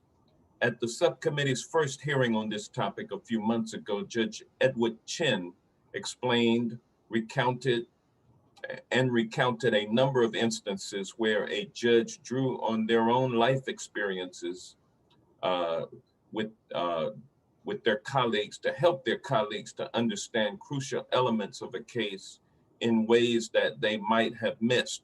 For example, Judge Chin described how Justice Ginsburg helped her colleagues see how a strip search might feel to a middle school age girl, and how Judge Henderson, the first Black judge on Judge Chin's court, explained to a colleague that the shockingly racist graffiti a plaintiff described was far more common than his colleague thought. Judge Chin explained that, quote, there is a cost when voices are missing from the room, end quote. Do you agree with that sentiment? First, Admiral Cruz, and then Ms. Diaz-Yeager. Yes, Chairman, thank you for that question. I do believe that it is imperative that there be diversity of views, perspectives, and experiences. It's not only a good thing, it is an imperative. The more voices you have at the table, the more perspectives, the more robust the discussion and debate and the challenges are.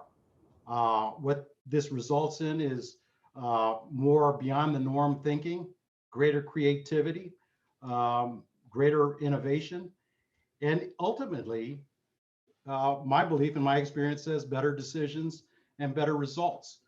So again, that is why any organization, whether it be a corporation, whether it be the judiciary, diversity of views and perspectives, experiences is an imperative.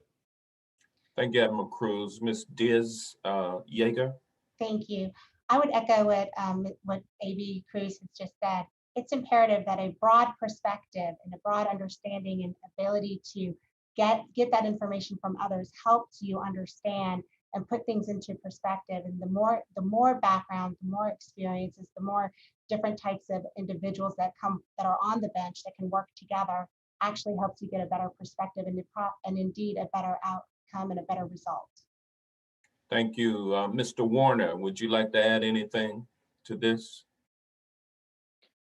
Yeah, I really enjoyed that March 25th hearing because I do think those examples that were given by the judges were really illustrative of how judges do all look at the Black letter law, but bring their life experiences to the bench as well. In particular, myself, I've clerked in the Division I Court of Appeals in Washington State, and I will tell you in that setting, working with other clerks and other law students to look at the facts of the case and help the judge apply them to the law. Those conversations amongst colleagues were incredible in my learning experience to understanding the importance of diversity and viewing directly how diversity does actually influence judicial outcomes. And in that way, it brought me much closer to wanting to learn more about the bench and bring other students of color like myself behind the curtain of the bench where we often don't immediately get access. And I think that's was an important lesson for me young in my career and one that we try to replicate for others here in the Western District. Thank you, Mr. Warner. At the start of this year, President Biden's White House counsel wrote a letter to senators explaining the administration's focus on nominating judges who, quote, reflect the best of America and who look like America, end quote, including, quote, individuals whose legal experiences have been historically underrepresented on the federal bench, including those who are public defenders, civil rights and legal aid attorneys, and those who represent Americans in every walk of life, end quote. What impact has that letter had on promoting judicial diversity? And I'd like for Admiral Cruz and Ms. Diaz-Yeager to also respond. And if you could do so very quickly. Yes. In my opening comments, I did mention that at our committee's first hearing, we read and references White House Counsel Remus's letter at that time and spoke directly to the senators about it. The intent of doing that at the opening meeting was to really coalesce our committee members around the task that we had at hand, and that was very clearly to look for diverse legal experience, public defenders, civil rights attorneys, and youth legal aid attorneys ended up being in our group of applicants, and that was a part of our recruiting efforts. And then ultimately, as you see in our nominees, we have those diverse legal experiences represented, and hopefully we will see them on the bench here soon. Yes, Mr. Chairman, if I will quickly respond. We at NAPABA see diversity as a term and a concept, really broadly defined, not just race and ethnicity, but also gender, sexual orientation, veteran status, disability, and as Mr. Warner just mentioned, professional diversity, law school diversity, public defenders, legal aid attorneys, government, non-government attorneys as well. So. Thank you, Mr. Chairman. So I would echo what Mr. Warner, Mr. Cruz said, but more importantly, these nominations show the community that the widening of the net is occurring, and that means that individuals can come forward that are definitely qualified to be on the bench, but they're actually being invited and welcomed to the table for consideration. Thank you. I've exceeded my time. Next, we will have questions from the gentleman from Ohio, Mr. Shabbat. Mr. Thank you, Shabbat. Mr. Chairman. Thank you, Mr. Chairman. I'm a lawyer by training and spent nearly 2 decades practicing law back here in my congressional district in greater Cincinnati area. And since getting elected to Congress, I've served on this committee now for 25 years. I've served as the chairman for 6 years of the Constitution Subcommittee, and my ranking member was none other than the current chair, Mr. Nadler, for 6 years. And in my career, I've come across a lot of judges in courtrooms, as well as in judicial hearings that we've had over those decades. And I found that the vast majority of the judges that I've come into contact with well qualified and able to fairly adjudicate cases based on the Constitution, based on the laws that we pass in Congress at the federal level, and based upon the laws that the various state legislatures pass at the state level. Today's hearing is the second part in a series of hearings which seem to suggest that for many of my Democratic colleagues, that the most important determining factors in judicial selection ought to be race or gender or both. While it's important to have a diverse federal judiciary, I would argue that the most important factor is selecting and confirming nominees, whether it's a candidate or whatever, that they're qualified, highly qualified, and that they're impartial in their legal decisions. During his administration, President Trump nominated dozens of qualified and diverse judicial candidates who were time and again opposed by virtually every Senate Democrat, and likely some here on our committee, even though we don't actually get a vote, not because they were unqualified, but that their legal ideology did not align with the Democrats' political views. Take, for example, Justice Amy Coney Barrett. She was rated well qualified by the American Bar Association, and despite her academic and professional achievements, received 0 votes from Democrats during her confirmation process. Or take Judge Naomi Rao. She also received a well-qualified rating from the ABA, and despite receiving similar academic and professional accolades as Justice Barrett, she also didn't receive a single vote from Senate Democrats. Today, she is the first Asian Pacific American woman to sit on the DC Circuit Court of Appeals. And in March, we saw 2 of our Senate colleagues, Senators Hirono and Duckworth, saying that they would oppose all non-minority or non-LGBTQ appointees that Biden would appoint. And it goes on and on. So many of my Democratic colleagues seem to want to make everything about race, unfortunately. And they get to control everything, what these hearings are. They get to decide what we talk about, et cetera. I'd like to see maybe a hearing on the lack of conservative political or conservative professors at the college level, perhaps, or on city councils across the city. Very few conservatives there, or among the media, for example, reporters nowadays. But let me ask a couple questions here. Ms. Braceras, there are many examples like Justice Amy Coney Barrett and Naomi Rao and others whom the Democrats have time and again opposed, not because they're not qualified, but because they don't share the same political views. Could you comment on that, Ms. Braceras? Sure. And in fact, sometimes I think that conservative minorities are the most discriminated group of nominees because, in fact, it is precisely because of their minority status, their intersectional status, if you will, being both conservative and minority, that the left deems them so dangerous. We saw this for a fact when Senator Durbin's memo was leaked back in the early 2000s, indicating that Miguel Estrada, that the Democrats viewed Miguel Estrada as dangerous precisely because, quote, he is Latino, unquote. And so I think that when we talk about diversity, representation is important. It is important on the federal bench so that the American public has confidence that everybody has access and that judges are impartial and that we all have access to justice. But when we talk about diversity, we have to include all members of racial and ethnic groups, not just the ones who expound a particular dogma. You mentioned Judge Naomi Rao, another good example.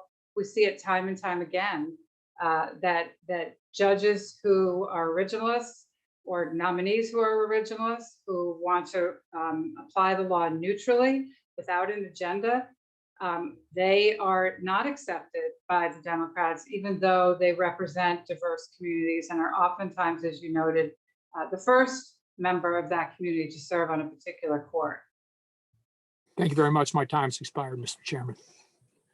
Thank you. We will now turn to the chairman of the full committee, Mr. Nadler, who I do not see on the screen. And with that, we will now go to the gentleman from Florida, Mr. Deutsch, for 5 minutes. Thanks, Mr. Chairman. Thanks, Mr. Chairman. Thanks for calling this important hearing. Judges on the bench, it's clear, should look like our communities. They should reflect our communities. They shouldn't all, as we've heard today, they shouldn't all be from 1 or 2 law schools, shouldn't all be predominantly white males or former prosecutors or from big law firms. Diversity in the federal judicial bench helps restore legitimacy to the federal courts that hears and resolves issues that impact everyday Americans. So in December of 2020, the incoming Biden administration expressed an intent to nominate people to the federal bench who reflect the best of America and look like America, and expressed a desire to appoint people to open federal district court judicial seats that have been historically underrepresented on the federal bench, including public defenders, civil rights and legal aid attorneys, and those who represent Americans in every walk of life. And to assist in outreach and evaluating nominees for the federal bench, my state of Florida has created 3 federal judicial nominating commissions, one for the north, central, and southern part of the state, that are composed of appointees with diverse legal, educational, ethnic, religious, and racial backgrounds. The commissions reflect the diversity of population that makes our state of Florida so unique. And I'd like to ask Mr. Warner about this issue specifically and processes that can put in place to help ensure a diverse pool of nominations, and whether your committee addressed effective outreach to find qualified people for judicial vacancies. If you could speak to that, and then I have a follow-up for you. Thank you, Representative. Yeah, this year we actually changed the composition of the committee from 6 members to 10. And I think that expansion gave us additional opportunities to find more professional diversity and put that professional diversity onto the committee. And I'll also say that the discussion after the recruitment process was made much more rich by that diversity of legal experience. We had folks on our committee with tribal law expertise, which we had lacked previously. And when vetting potential candidates to be judicial judges on a federal bench, it is helpful to have folks in the room that do have that native law expertise to be those evaluators.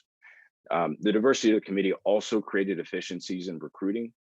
When you want to reach out to minority bar associations and you look around your committee and you have several former presidents and current members on important committees within these affinity and minority bar associations, you've created incredible efficiencies because you can know that your judicial vacancy announcement isn't just going to be placed in the agenda. We'll have someone show up to the committee that can speak directly to the committee and talk to its membership about the importance that they have their qualified members apply. So I'll wrap up by saying I do think we created some real efficiencies and improved our committees this year by expanding the membership. Thanks. In the first hearing that the subcommittee held on the importance of diversity in the judicial system, we discussed about having the need to have a diverse judiciary and how critical that is to maintaining public trust. The public trust in the judiciary would also seem to extend to how nominees with diverse backgrounds are treated during the confirmation process. The ranking member on the Senate Judiciary Committee has recently expressed the need to specifically scrutinize public defenders who are being nominated to the federal bench based on the perception that they could rule in a certain way.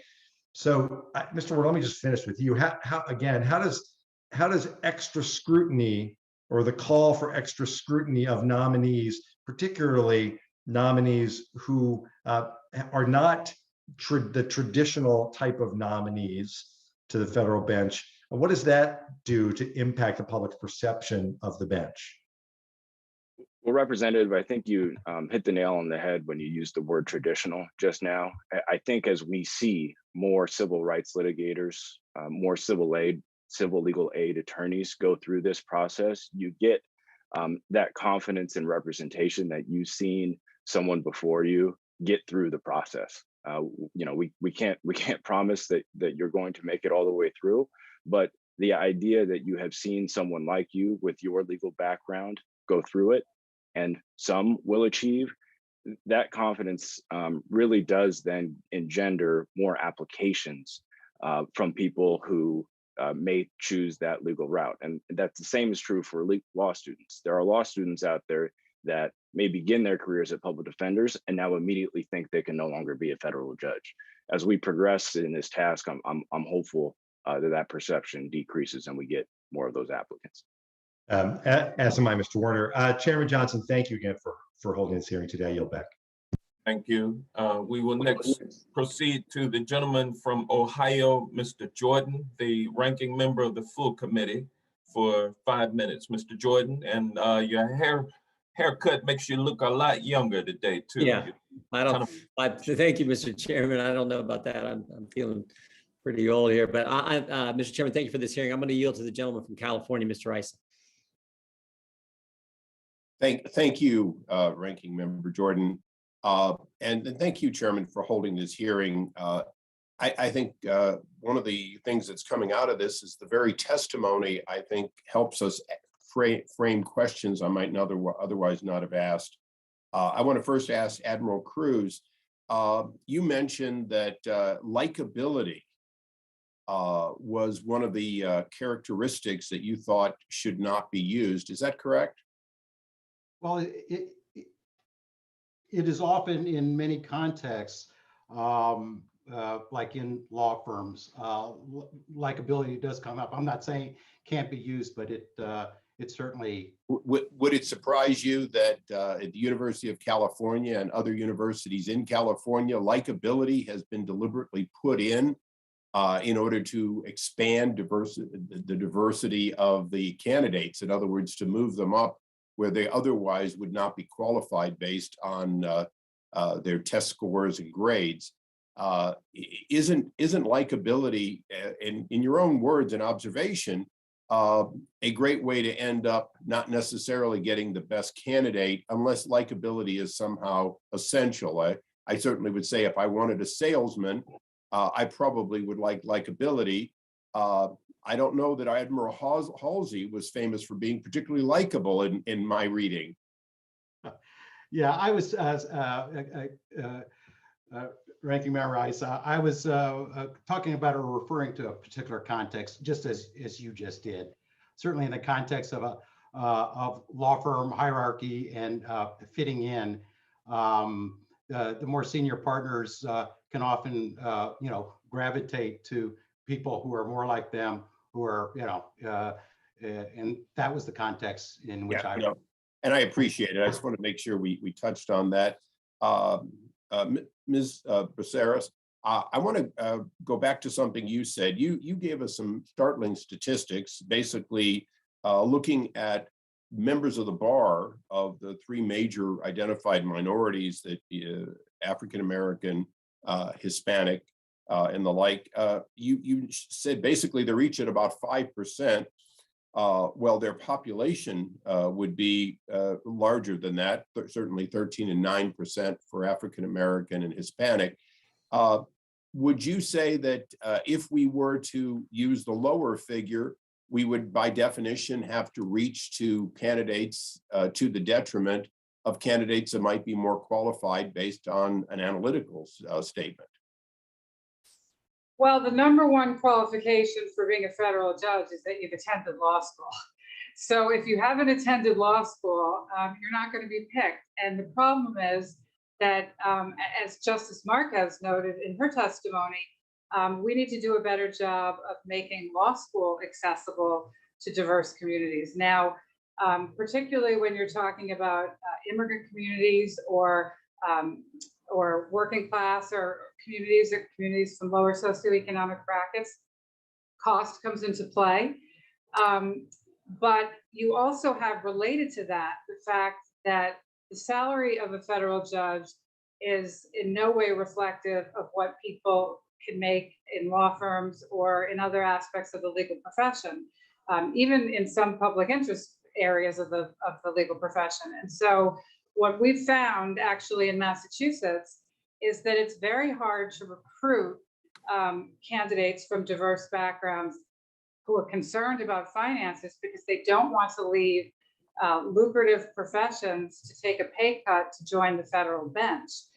So even some diverse candidates that may be qualified along every axis, judicial philosophy, professional background, all of the above, may not be willing to leave their current professions to take a job on the court. So it's not just that we have to increase the pipeline to law school, it's that we have to make federal judicial service attractive to those who weren't born wealthy.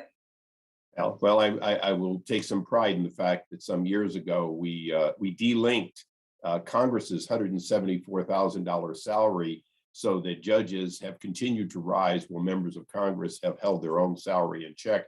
One closing question: does anyone dispute here that at the district court level, at the end of the day, you have exactly one judge judging your case, and as a result, there is no diversity at the table when you're before that one federal judge who runs his or her courtroom as he or she sees fit? Yes, that's correct. I mean, as Judge Myers so aptly pointed out, judges wear black robes and they wear them for a reason. They wear them to indicate that regardless of their race, sex, sexual orientation, class, whatever law school they attended, whatever state they live in, when they put on that robe, they're a judge. And diversity of opinion doesn't matter. What matters is good judgment and impartiality and application of the law. And that's what the black robe represents. And so when a litigant comes before a judge, whether that judge is male, female, black, white, the litigant should be confident that they are going to be treated fairly and that they are going to get the same result based on the law. It should not be that a litigant is nervous to find out, oh, they drew Judge so-and-so, because that judge has a particular agenda, left, right, or otherwise. The judge only has one agenda, and that is the law. Thank you. I yield back. Thank you. We will now turn to the gentleman from New York, Mr. Jeffries, for 5 minutes. Thank you so much, Chairman Johnson, for continuing to convene hearings on this incredibly important subject. Ms. Diaz-Yeager, am I correct that approximately 30% of the federal judiciary constitutes judges who were nominated by former President Trump? I don't have those exact numbers in front of me, but as the HNBA is nonpartisan, we applaud any diverse individuals that are promoted by any party. We endorse individuals based on their qualifications and not based on their party affiliation. Right. I didn't ask about party, but specifically just asking about the nominee in terms of who placed that nomination into motion. In terms of his judicial appointments, and let me know if you don't know this statistic, but approximately 90% of, I believe, former President Trump's nominations were white. Is that correct? I believe that that percentage is actually accurate. And am I correct that approximately 75% of former President Trump's nominations to the federal bench were male? I believe that is an accurate representation as well. And it's my understanding that he nominated approximately 54 circuit court judges who were confirmed, and that not a single one of the judges appointed during his presidency to the circuit court were African American. Is that right? That is correct percentage. And am I correct that of the 54 circuit court judges appointed by or nominated by President Trump and ultimately confirmed, only one was a Hispanic American? Is that right? I don't have that percentage in front of me. I believe that is in fact accurate. Okay.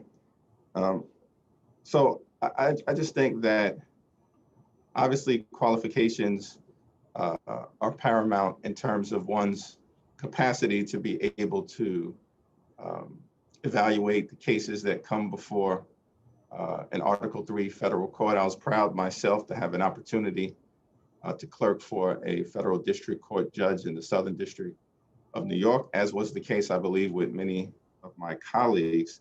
But it does seem that in addition to professional qualifications, which certainly should extend beyond the law school that one went to and or the professional experiences that one had beyond the so-called white shoe law firm or a federal prosecutor's office, that this is a country that was founded, anchored in part in the principle of e pluribus unum, out of many, one.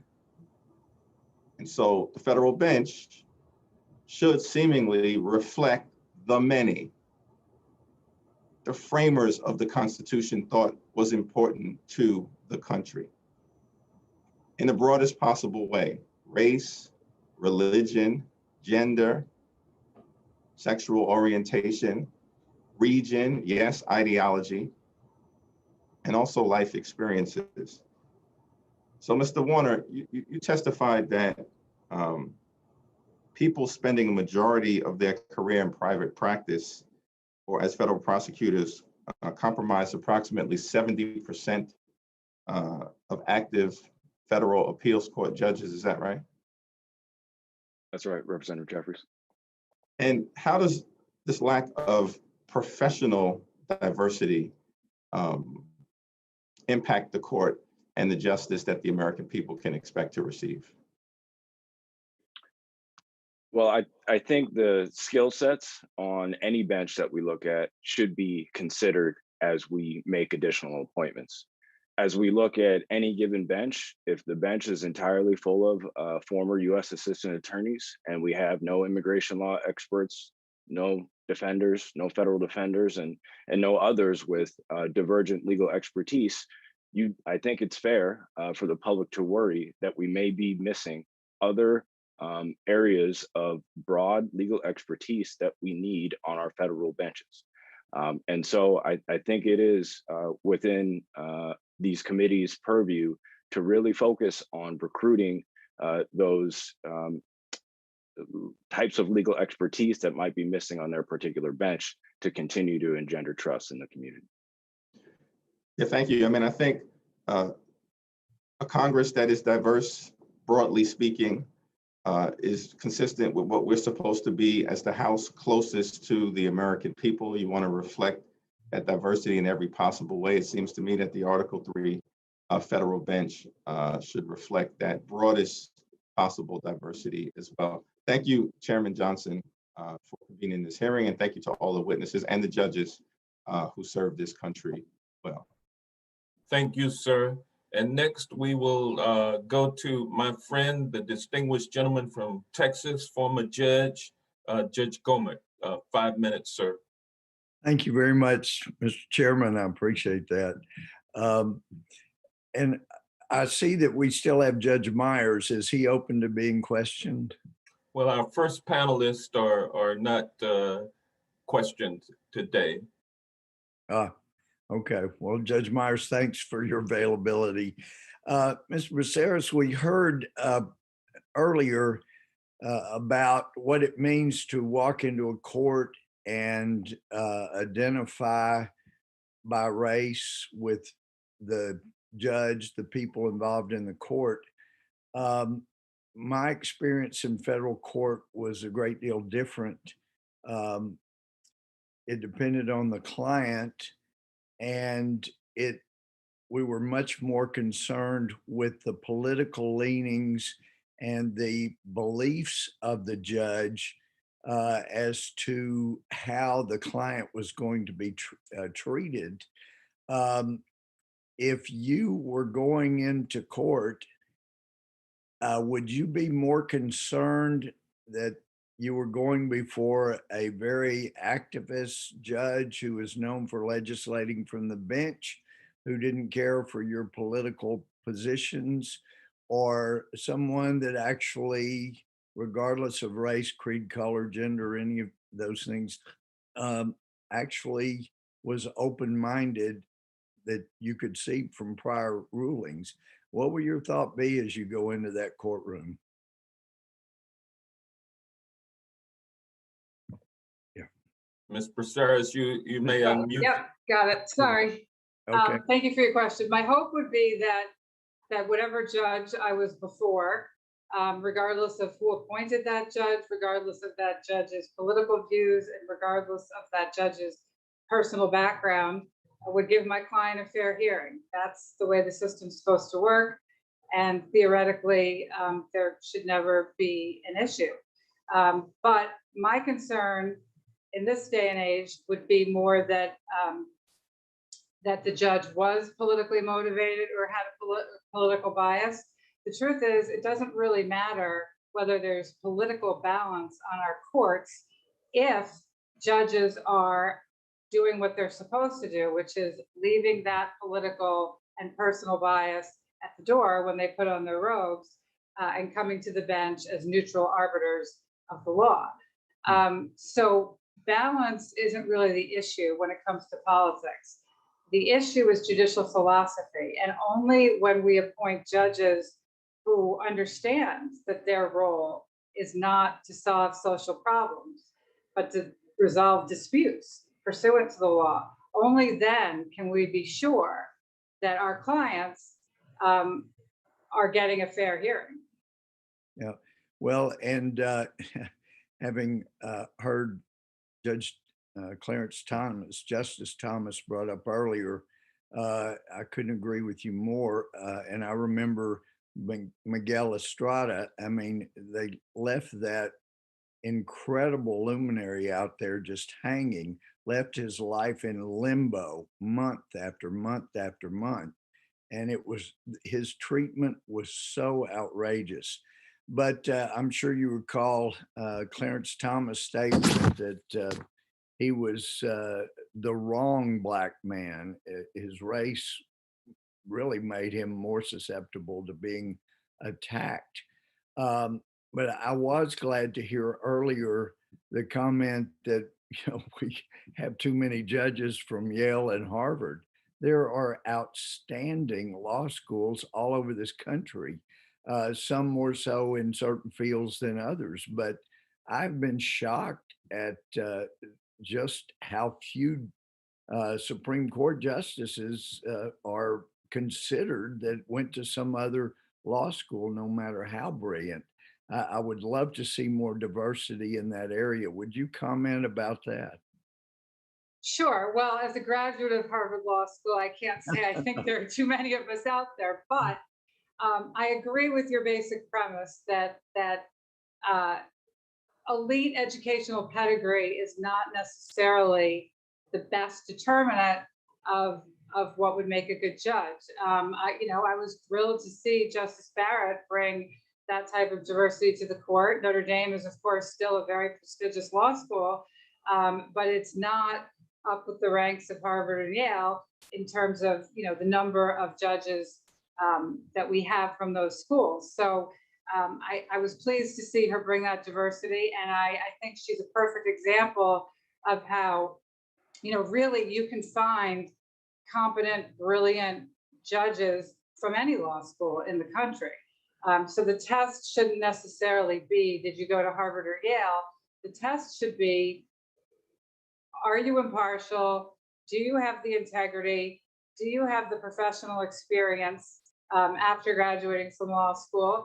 And frankly, do you have a sound judicial philosophy that will tether your rulings to the text of the Constitution and the text of the statutes passed by Congress? Thank you. And my time's expired. Thank you, Mr. Chairman. Thank you to the witnesses. Thank you, sir. We will now hear from the distinguished gentleman from Arizona, Mr. Stanton, for 5 minutes. All right. Thank you very much, Chairman Johnson. What an outstanding hearing thus far. Very educational, informative, and will affect our public policy moving forward. Thank you to the witnesses for being here today. In my home state of Arizona, we are lucky. We have 22 federally recognized Native American tribes. And we are so proud that the first Native American woman ever appointed to the federal judiciary, Judge Diane Hamitiwa, serves on the federal district court here in Arizona. That leads me to my first question. I'm going to direct it to Mr. Warner. President Biden recently named Lauren King for a seat on the U.S. District Court for the Western District of Washington. If confirmed, Ms. King will become the third Native American currently sitting on the federal bench. In fact, Ms. King will become only the fifth Native American ever to serve as a federal judge. I'm really interested in that commission that you discussed earlier. I wanted to find out, as your commission worked to recommend candidates for judgeships, how did you account for such a historic lack of representation from the Native American community, and how did you focus on remedying that issue? Thank you, Representative Stanton. I'll note that Washington has 29 federally recognized tribes and still no Native American federal judge just yet. And so how did the committee approach that work? Well, we first focused on, again, the professional experience that was needed and lacking directly in our bench to have someone with real Native law expertise. I will also say that there were only a few folks in the pool of applicants with that expertise. And that also spoke to us in terms of our committee needing to do a better job going forward in reaching out to Native law experts to be clear with them that our bench needs them, that the White House is interested in their application, and that they have an opportunity, should they apply, to actually move through the process. And so that is what we set out to do. We looked in our applicant pool for folks with deep experience in Native law. And of course, Lauren King rose quickly to the top because of her professional background and experience, which also lends to us possibly having the first Native American Article III judge in Washington. That's great. My home state of Arizona is part of the Ninth Circuit. Currently, there is only one openly gay member of the bench in the Ninth Circuit. So I want to hear from Admiral Cruz and Ms. Diaz-Yeager on this one. Lack of diversity in the federal judiciary hurts our justice system. How do we go about making a plan to address such vast disparities in making up our federal bench?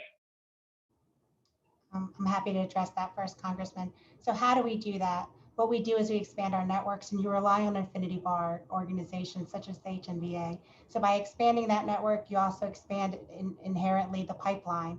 That pipeline then will help as we move forward, grow the number of diverse candidates that are, considered and go to the committee, make it possibly through the committee for selection. So I think that you've got to work on a level starting from law school, letting them know that this is a possibility, work on their pipeline, make sure that the committee members work with affinity bar organizations. Almost all of the affinity bar organizations have vigorous vetting requirements, and we have boots on the ground. So we know the individuals in that state, we know the qualifications, and we're more than happy to assist in providing qualified candidates move forward. Admiral Cruz?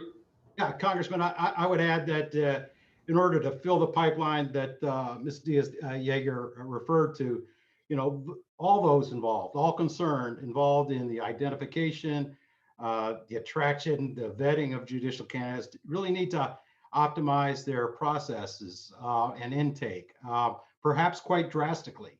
And I'm glad that Mr. Warner has highlighted a model, I think, that has worked in his venue. Bottom line, those involved need to go wider, go deeper. They need to beat the bushes. We at NAPABA are very active, capitalizing on our 90 affiliates and we're very active in certainly those areas where there's vacancies.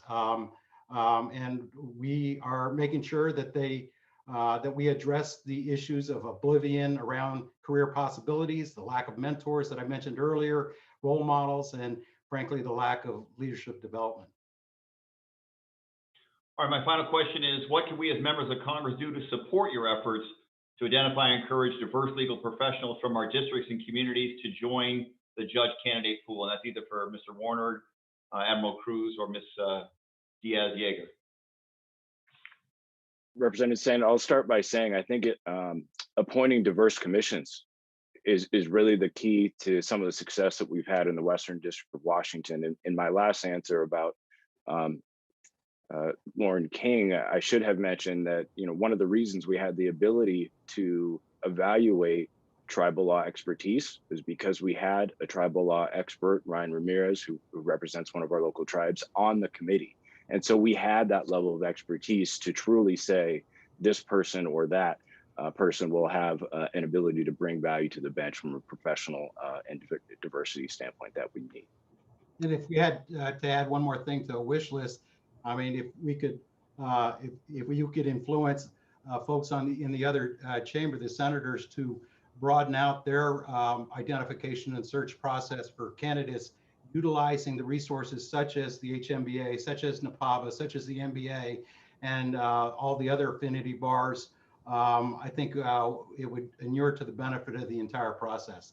And I would add to that, that if the members of Congress actually expand their networks, expand the individuals that they hire to work in their offices for those experiences, then you are leading by example. And by leading by example, you can then encourage people within your networks to also do the same. And that would also help increase the pipeline and the networks and the mentoring.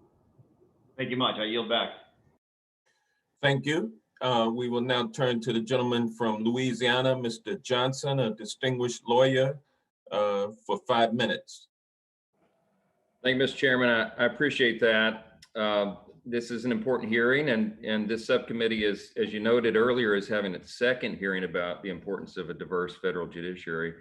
As Ms. Braceras said so well a few moments ago, the black robe of all judges holds important symbolism. I mean, regardless of a judge's immutable characteristics or philosophy, we all believe in our system counts upon them to be fair and impartial and objective. And the other symbol of our profession is Lady Justice, of course, and that's the symbol. She wears a blindfold to show the importance of the application of the law without corruption or favor or greed or prejudice at all. So hopefully all of us would aspire to appoint judges to the bench that it doesn't really matter what their background is, as long as they're fair and impartial in the application of the law. That's the idea. But as we all know, sadly, a lot of that is being jeopardized by politics today. And that's the unfortunate situation we find ourselves in, is that more and more of the American people are losing faith in the institution of our system of justice. And that's of great concern, I know, to all of us. I was a federal court litigator for 2 decades prior to my election to Congress. And some of my former colleagues at the bar believe, as do many Americans, that leading Democrats on Capitol Hill, for example, not all, but some, have used the cause of diversity to politicize the judicial selection and confirmation process. I want to echo what's been touched upon previously here today, that some Democrats have repeatedly opposed women and minority nominees to the bench just because they were chosen by Republican presidents. And it's a vicious and personal opposition sometimes. We mentioned today Justice Clarence Thomas. Ever since his nomination to the Supreme Court, he's been unfairly targeted and maligned in so many ways. Senate Democrats later filibustered President George W. Bush's nomination of Miguel Estrada to the DC Circuit Court. We've talked about that. Ms. Braceras mentioned today that the leaked memo by Senator Durbin, who stated that Mr. Estrada was, quote, especially dangerous because he's Latino, unquote. More recently, Democrats opposed President Trump's diverse judicial nominees. I mean, Supreme Court Justice Amy Coney Barrett, only the 5th woman to serve on the nation's highest court, received exactly 0 Democrat votes, as was mentioned today, during her confirmation, even though she was rated well qualified by the ABA and has impeccable character and credentials. And during her earlier confirmation of the 7th Circuit, we all remember Senate Judiciary Committee ranking member Dianne Feinstein outrageously maligned her Catholic faith by pronouncing to Justice Barrett that the dogma lives loudly within you. So much for the ban on religious tests. I just have a couple moments. I want to ask Ms. Braceras, what do you make about the Democrats' consistent opposition to diverse nominees selected by Republican presidents? You've elaborated a little bit on that this morning, but I wonder if there was anything more you wanted to add on that. Well, we can't both say that we want to increase the diversity of the federal bench and then reject nominees who would do that. If diversity truly is a paramount concern, then we need to accept it in all its forms. Can you think of any other recent examples where some Democrats, let's say in the US Senate, resisted and unfairly maligned a diverse judicial nominee that President Trump nominated? Sure. Well, we talked about Judge Naomi Rao a few moments ago. She's one of the first ones that come to mind, particularly because, like Miguel Estrada, her qualifications were so impeccable. And she would have brought, and did bring, diversity to the court on which she was appointed to. It was a historic nomination. And, you know, it's sad to me to see that people who purport to want to diversify the federal bench only want to do so when those diverse nominees come from their party. It'd be nice to see them support them across the aisle. Let me take a moment to say that I know that the Hispanic National Bar Association has been particularly good. I'm not quite so sure about recent years, but I know that overall their track record of supporting nominees across the aisle has been pretty good. And I'm proud of that, but that's not necessarily true for the politicians who are voting on these nominees. I've only got 20 seconds left. I'll just say, I'm going to state the obvious, that I think all members of this committee should aspire to getting us back to the point where we nominate people on their merit and not necessarily on all these other things and their politics and everything else. I don't know how we put that genie back in the bottle, but I hope one day we can, so that we can restore the American people's faith in our institutions. I'm out of time and I yield back. Thank you, Mr. Chairman. Gentleman yields back. We will now hear from the extremely distinguished gentlewoman from North Carolina, Representative Ross, for 5 minutes. Thank you very much, Mr. Chairman, and it's North Carolina Day in this committee. Welcome, Judge Myers. It's great to see you. And of course, we've got somebody from Duke who I will be asking a question of in a few minutes. So I've practiced in North Carolina. Representative Bishop and I talk about this quite a lot. We graduated in the same law school class. And so you've got a Democrat and a Republican from North Carolina sitting on this Judiciary Committee. And I will say President Biden just signed into law a bill that we got through this committee. So bipartisan work can be done. But I've seen how partisan these kinds of appointments can be. And of course, Judge Myers knows about how long it took to fill his particular position because of the differences between an administration and our senators. And before Judge Myers was appointed, there were two African-American women who were rated as very well qualified, who simply were rejected by our senators, one of whom had been elected statewide twice. So we need to get past this partisanship and focus on qualifications while we focus on diversifying the bench. I have practiced in the corporate arena, and I have practiced before administrative agencies, and I've been a civil rights attorney. And I can tell you that the more diverse the perspectives and the backgrounds that we bring to any collective body that's making a decision, the better decisions we're going to get, because we cannot simply just have an echo chamber of people who see things one way. Our judiciary, as our legislature and our Congress, need to reflect the people they serve and need to have the lived experiences of the people that they serve. And so I appreciate all of these comments that we're getting here. I'll share one anecdote before I ask my questions. I was the youngest woman in the North Carolina legislature when I first got elected. And the speaker asked me about appointing people to some of these committees. And I gave him a number of names of highly qualified people. And he said, "Where have these people been?" And I said to him, "Mr. Speaker, where have you been?" And that leads to this next question for Mr. Warner. So in North Carolina, when we've gone about appointing judges, occasionally there will be these ad hoc commissions where we'll try to get different people's input, but there isn't a more formal process like you have. Could you tell us how we can replicate this around the country and get more input from a variety of people so that it's not just left up to political whim? Thank you for the question, Representative Ross. I'll start by saying that the co-chairs of the current committee would love to help and answer your questions, but I'm also sure that Senators Murray and Cantwell's offices would also be happy to work with all of you to replicate the processes that we've continued to iterate on in the Western District of Washington.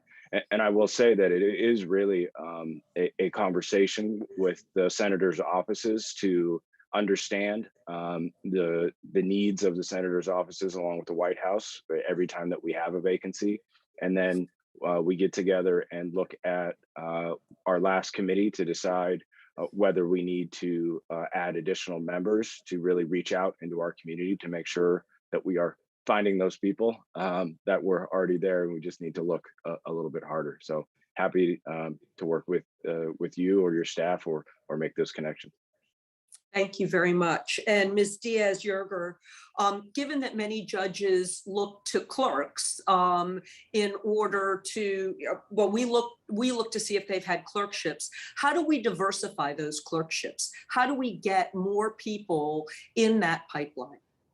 Well, there's several methods to get more people into that pipeline. The first method is to encourage those judges to look outside their own networks and to look at different schools and to consider different individuals based on their experience, not just based on which school they went to. The other way is to actually work at the law school level and let those individuals know that these opportunities do exist for you and how to set your trajectory to actually be able to be considered for a clerkship. Many of them, because they don't have the network, they don't know the connections, they don't have family members that are lawyers or judges, they don't understand the process, they don't know that it's actually something that can happen to them. And if you ask when you're in law school and you ask somebody about the clerkship, they're usually a response is going to be something along the lines of it's who you know. And so we need to broaden that scope more. So it's kind of a, dual prong approach. You're looking at the law schools, making sure they understand this is how you do it, it's available to you, and then asking the judges to, broaden their scope, broaden their network as to who they would consider. Thank you very much, and I yield back, Mr. Chair. My time's expired. Thank you. We will now proceed to the distinguished businessman from Wisconsin, Mr. Tiffany. Just as Mr. Issa is a distinguished businessman. Mr. Tiffany. Mr. Chairman, you're pouring it on this morning. Thank you very much. First of all, I just want to say in regards to Judge Myers, thank you so much for being here today. And I would like to know who the 21 people that voted against you, because if we're seeking a diverse judiciary, they clearly cast the wrong vote. Admiral Cruz, over the last 30 years, have we made progress? In judiciary? Yes. Yes, obviously, I think we have. I don't have the statistics in front of me, but certainly. No, I appreciate that, Admiral Cruz. Thank you, because I think we have too. You especially focused on AAPI judges, and Senator Whitehouse, a Democrat from Rhode Island, called her a cartoon of a fake judge. Do you think that's an accurate statement? Do you think it's an appropriate statement? It's not a statement I would use. Yeah, thank you very much, Admiral. I appreciate that. I would also point out that Ivy League schools are currently discriminating against Asian American students, just for the record. Ms. Diaz-Yeager, in regards to Miguel Estrada, I want to make sure I say this correctly. Democrat leadership, back when he was being considered in the early 2000s, they said he's especially dangerous because he is Latino. I find that statement reprehensible. Do you? I'm not familiar with the statements that were made. I don't believe that statements that deal with personal traits are ever appropriate. Yeah, thank you very much. Democrat leadership made that statement, and I would encourage you to take a look at that quote that was found. It is, I believe it's awful. Ms. Braceras, have we made progress? 100% we have. And in fact, as the numbers that I submitted in my testimony suggest, minority groups are overrepresented in the judiciary compared to their population in the bar. So we've done a great job at recruiting people to the bench and getting minority candidates on the bench. It is an important thing to do. We need to continue to do it. But the most important thing we need to do is to increase the pipeline and the pathway to law school. But you think we're headed in the right direction and we are making progress as we speak. Is that correct? We have made progress and we continue to make progress. Yeah, that sounds great. You know, I really think, Mr. Chairman, I get two things from this hearing. The concern, so we hear the concern about diversity, but two things are coming out of this. We're making real progress. I mean, I listened to the gentleman from Washington who was very eloquently stated how they are making real problems. They're fixing what he believes is a problem out there in terms of recruitment. And what we're hearing today is that real progress is being made. And it was as a result of a Democrat United States senator who did not have it right, that he's been able to convince her that she needs to take a different approach to getting diversity to the bench. So I just think that there is real progress being made in that way. I think the second thing that's come out of this is, as Judge McShane said, there's a problem with where they come from. And no offense, I hope, delivered, Ms. Braceras. But it sounds like we need to get outside of the Ivy League schools here as far as where we're getting recruits. So what I'm hearing is we're making real progress. But it does deeply concern me if this is an effort to do the same thing as this Democrat-run Congress Congress did with the farmer and restaurant program, where we now have a federal government that is actively discriminating against certain members of society, this is going to end really badly. Because I think about that shield that is in our room, in the judiciary room, that says e pluribus unum. And Representative Jeffries referred to that earlier. Out of many, one. We're seeing active discrimination that's going on by this Congress of the United States. And that is not a good direction to be going in. So if diversity is a code for judicial activism, this is going to end badly for all Americans. And I mean, it's going to end badly for all Americans because I think all Americans, regardless of race, creed, or color, what they expect when they come into the courtroom is they want to have justice. And this is one of the fundamental pillars of a free society, that all men are going to be created equal before the law. Let's make sure that is happening through this process. I yield back and thank you very much for the compliment, Mr. Chairman. Thank you. And I might add that we've tried hard to steer away from politics in this hearing. Diversity on the bench is certainly an attribute that is valuable. It's not to be disparaged. We can have different views about it. And certainly some who may tend towards originalism believe that white males interpreting the Constitution through the eyes of a white male who existed back in when the Constitution was written suffices for today's realities, but it's scary to people who go to court and all they see is white males on the bench. Mr. Warner, since you were referred to, Mr. Johnson, if I may interrupt for just a second, I hope you'll allow Judge Myers to make a comment in regards to your statement. I yield back. I will be done now. Yeah, well, I'm gonna yield to Mr. Warner, who was referred to for his response, if he should have one. Thank you, Representative Johnson. Yes, I would like to be clear that Senator Murray needed no convincing in reconstituting our committee to broaden the diversity of the group. In fact, I was a bit hesitant to extend our group all the way to 10 members from an administrative perspective, because that was my role. I will tell you that I was wrong in that we really did create efficiencies with a larger 10-person committee, again, because that committee truly knew the community and the folks that were hiding in plain sight with the expertise that we needed had connections to the membership, and in that ways, we were even more efficient than we have been in the past. And I will also say that today, yes, I believe that we have made great progress, but it is still the case in the Western District of Washington that we have never had a Native American or Asian American judge, and that is not progress enough. And so we have much more work to do. Thank you. Thank you. I'll now proceed to the gentle lady, distinguished gentle lady, and former Lieutenant Governor of the state of Minnesota, and also a lawyer, Representative Fishback, for 5 minutes. Well, thank you very much, Mr. Chair, and I appreciate the opportunity. I want to thank all of the testifiers for being with us today, because I really appreciate just the perspective and the information. But I do understand that one of my colleagues has a few more questions that he's like to follow up on, and I'd like to yield my time to the good Congressman Issa. I thank the gentlelady. You know, there's no limit to the amount of good questions I think that come out of a hearing like this, and I thank you for yielding.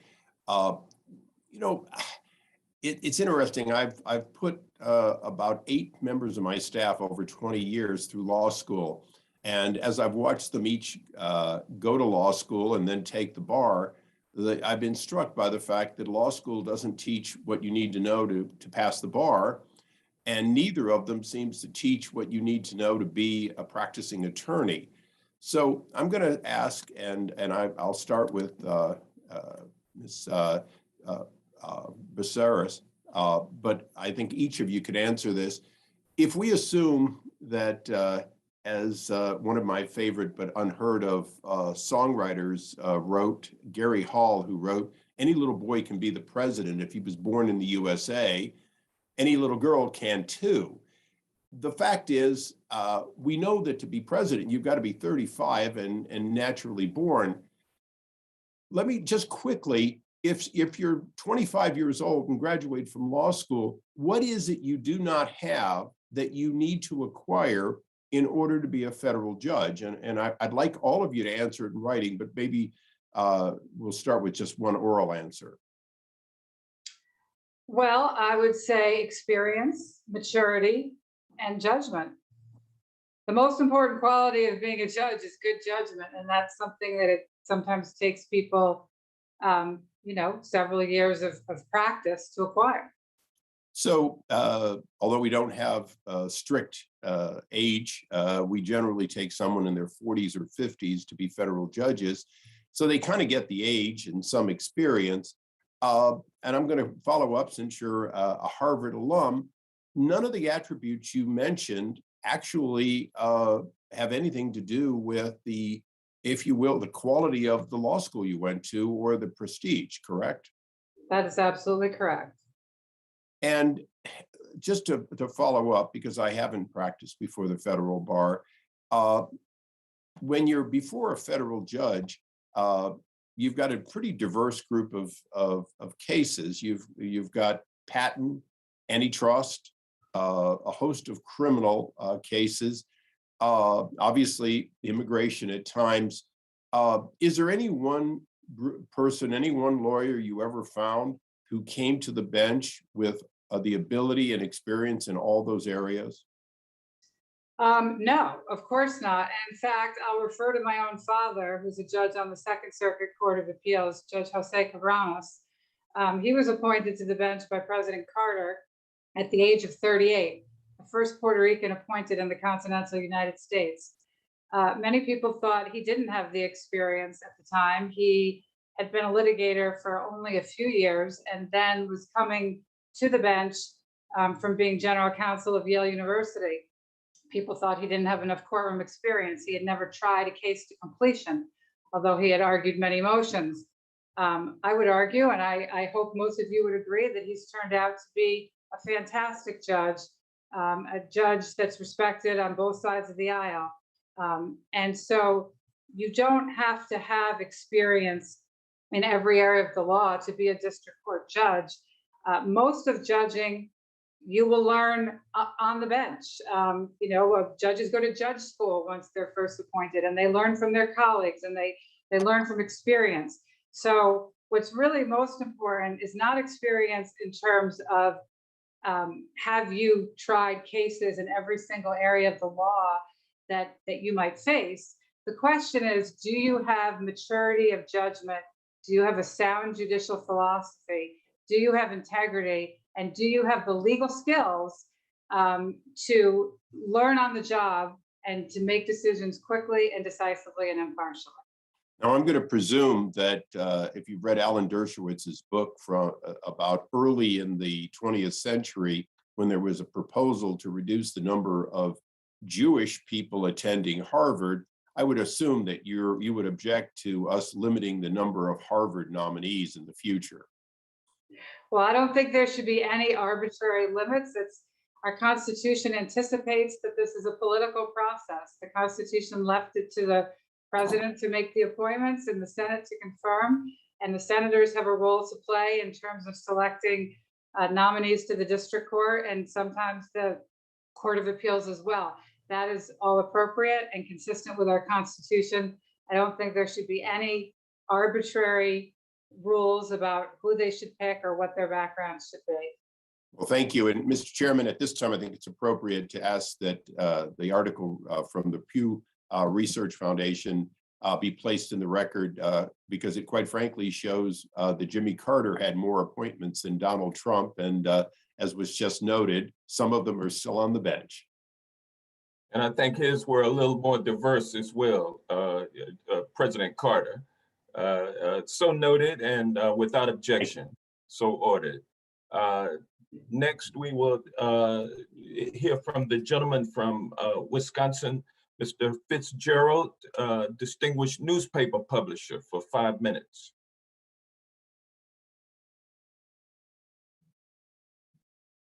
Thank you, Mr. Chair. Appreciate it.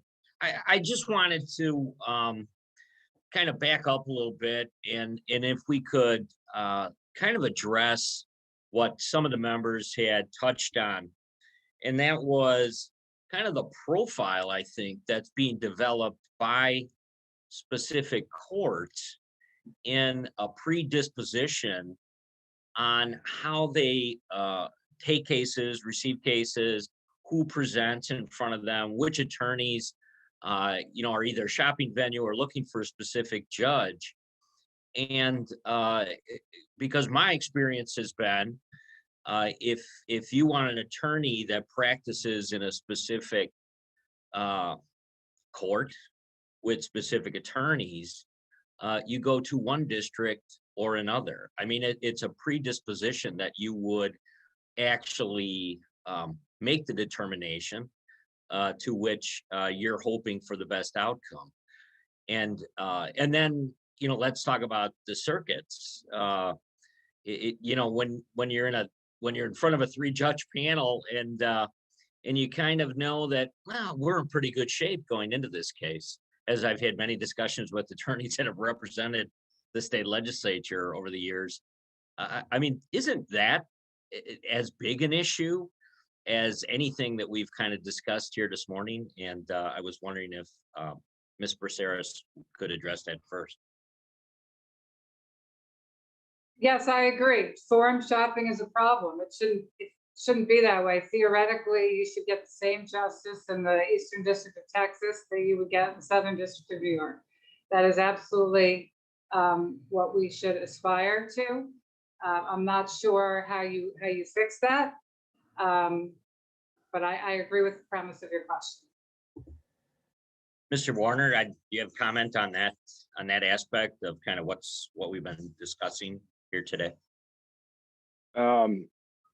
I'm here to focus on the Western District bench and our appointment process, but I will try to answer in saying that, forum shopping happens for many different reasons. I don't think it's necessarily tied to the diversity that we are talking about today, but one aspect that could be included there is, do benches across the federal bench in particular have the legal expertise that's necessary to address the broad issues before the court? So to the extent that diversity of legal expertise plays a role in forum shopping, then I guess, yes, I agree that diversity of legal experience is important. Very good. And D.S. Yeager, Ms. D.S. Yeager, do you have a comment on that topic? Well, I agree with what Mr. Warner said. I mean, forum shopping does in fact happen. It happens for a plethora of reasons, and perhaps a diversity of experience, diversity of knowledge with regard to the area of expertise may actually play into part of that. Yeah, so Mr. Chair, I mean, my question and what I've been pondering as we've been listening to the input today is, how does this happen? I mean, where are these judges coming from? Why is there this predisposition, whether it's in the Western or Eastern District of one of the states, or if you end up in the 7th Circuit in Chicago, whatever it may be, that suddenly it's about the makeup of the judges and their views, which many attorneys are well aware of before they even enter the courthouse. So I think that's something to be pondered as much as any other question about race and equity that we've heard today. So, and I yield back. Thank you. Thank you. We will now go to the, let's see, the gentleman from Oregon, Mr. Bentz. Mr. Bentz, you may proceed. Thank you, Mr. Chair. And I'd like to begin by giving a shout out to Justice McShane, who graduated from Lewis Clark Law School as I did. And I am sure he's doing absolutely wonderfully in whatever the competition structure is between my law school and Harvard. But I'm a shout out. I would like to ask him a question, but of course, we're not asking that panel questions. So let me ask this question of Ms. Braceras. It happened that I was asked by my predecessor to serve on the review panel for possible appointees to the Ninth Circuit and to the Oregon District Court, not that long ago, 3 or 4 years. And when I was, there were 7 of us, and it was highly political. We had initially 21 applicants, I believe, and I said that's too few. So we reopened the application process. We ended up with 45, I believe, and we were looking for both recommendations to the Ninth Circuit and to the U.S. District Court out of that pool. There then ensued a review of 44 big, huge piles of documents that reflected these people's absolutely wonderful backgrounds. I could not believe how qualified those people were. And then we reduced it down to 14, and then we interviewed those people for 2 days, 7 one day and 7 the next.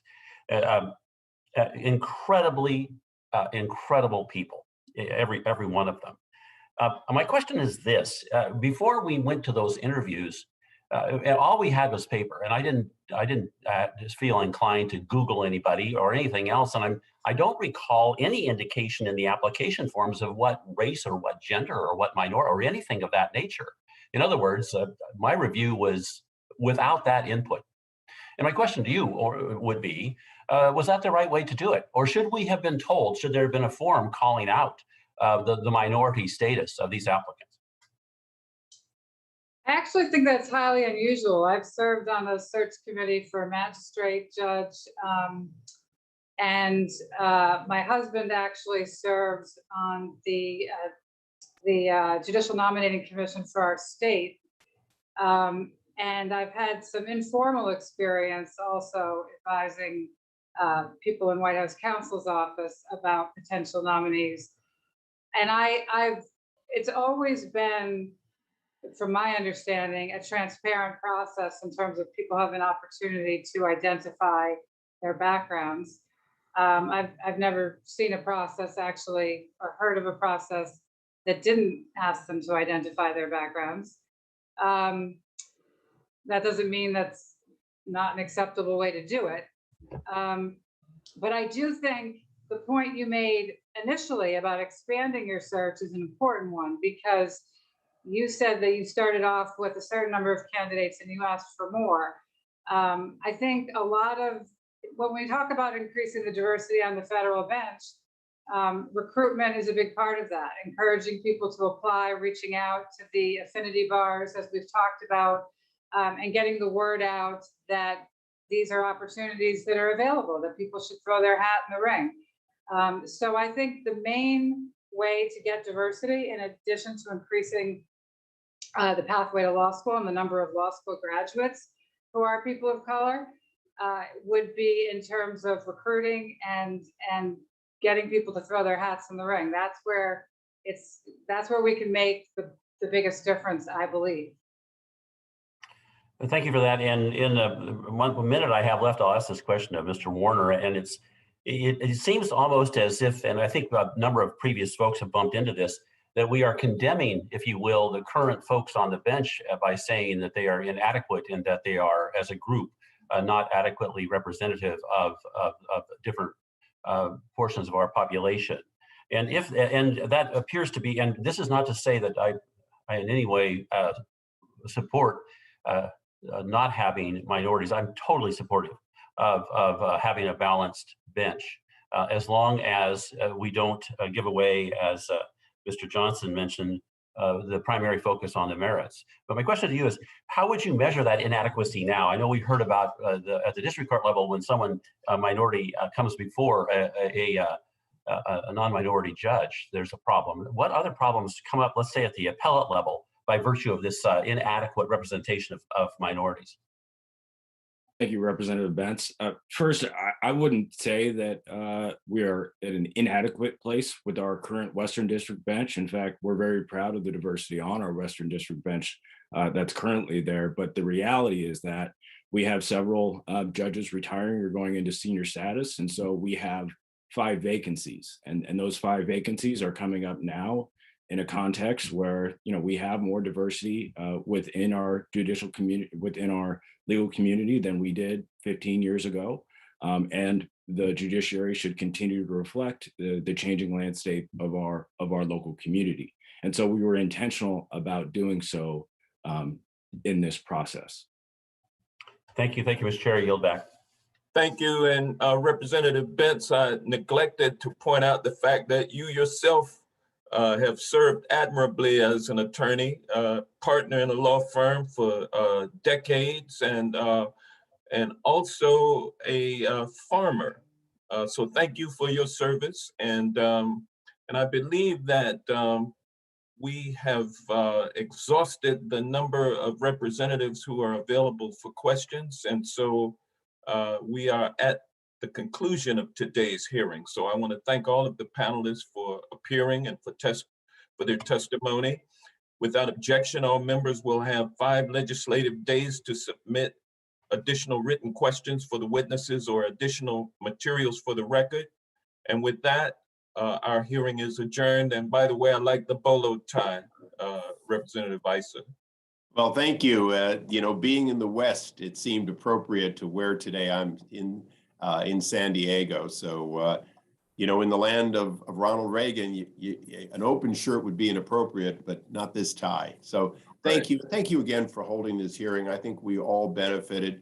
I would like to remind all the witnesses that I did ask for an in writing list of those characteristics they think are most important in the way of skill sets before coming to the bench, because I think that the diversity of their answers could well help both you and myself. Thank you. And I want to thank especially thank the members of the first panel who had the staying power to stay throughout the second panel. So once again, thank you for all of the panelists, and everyone have a great day. This hearing is adjourned.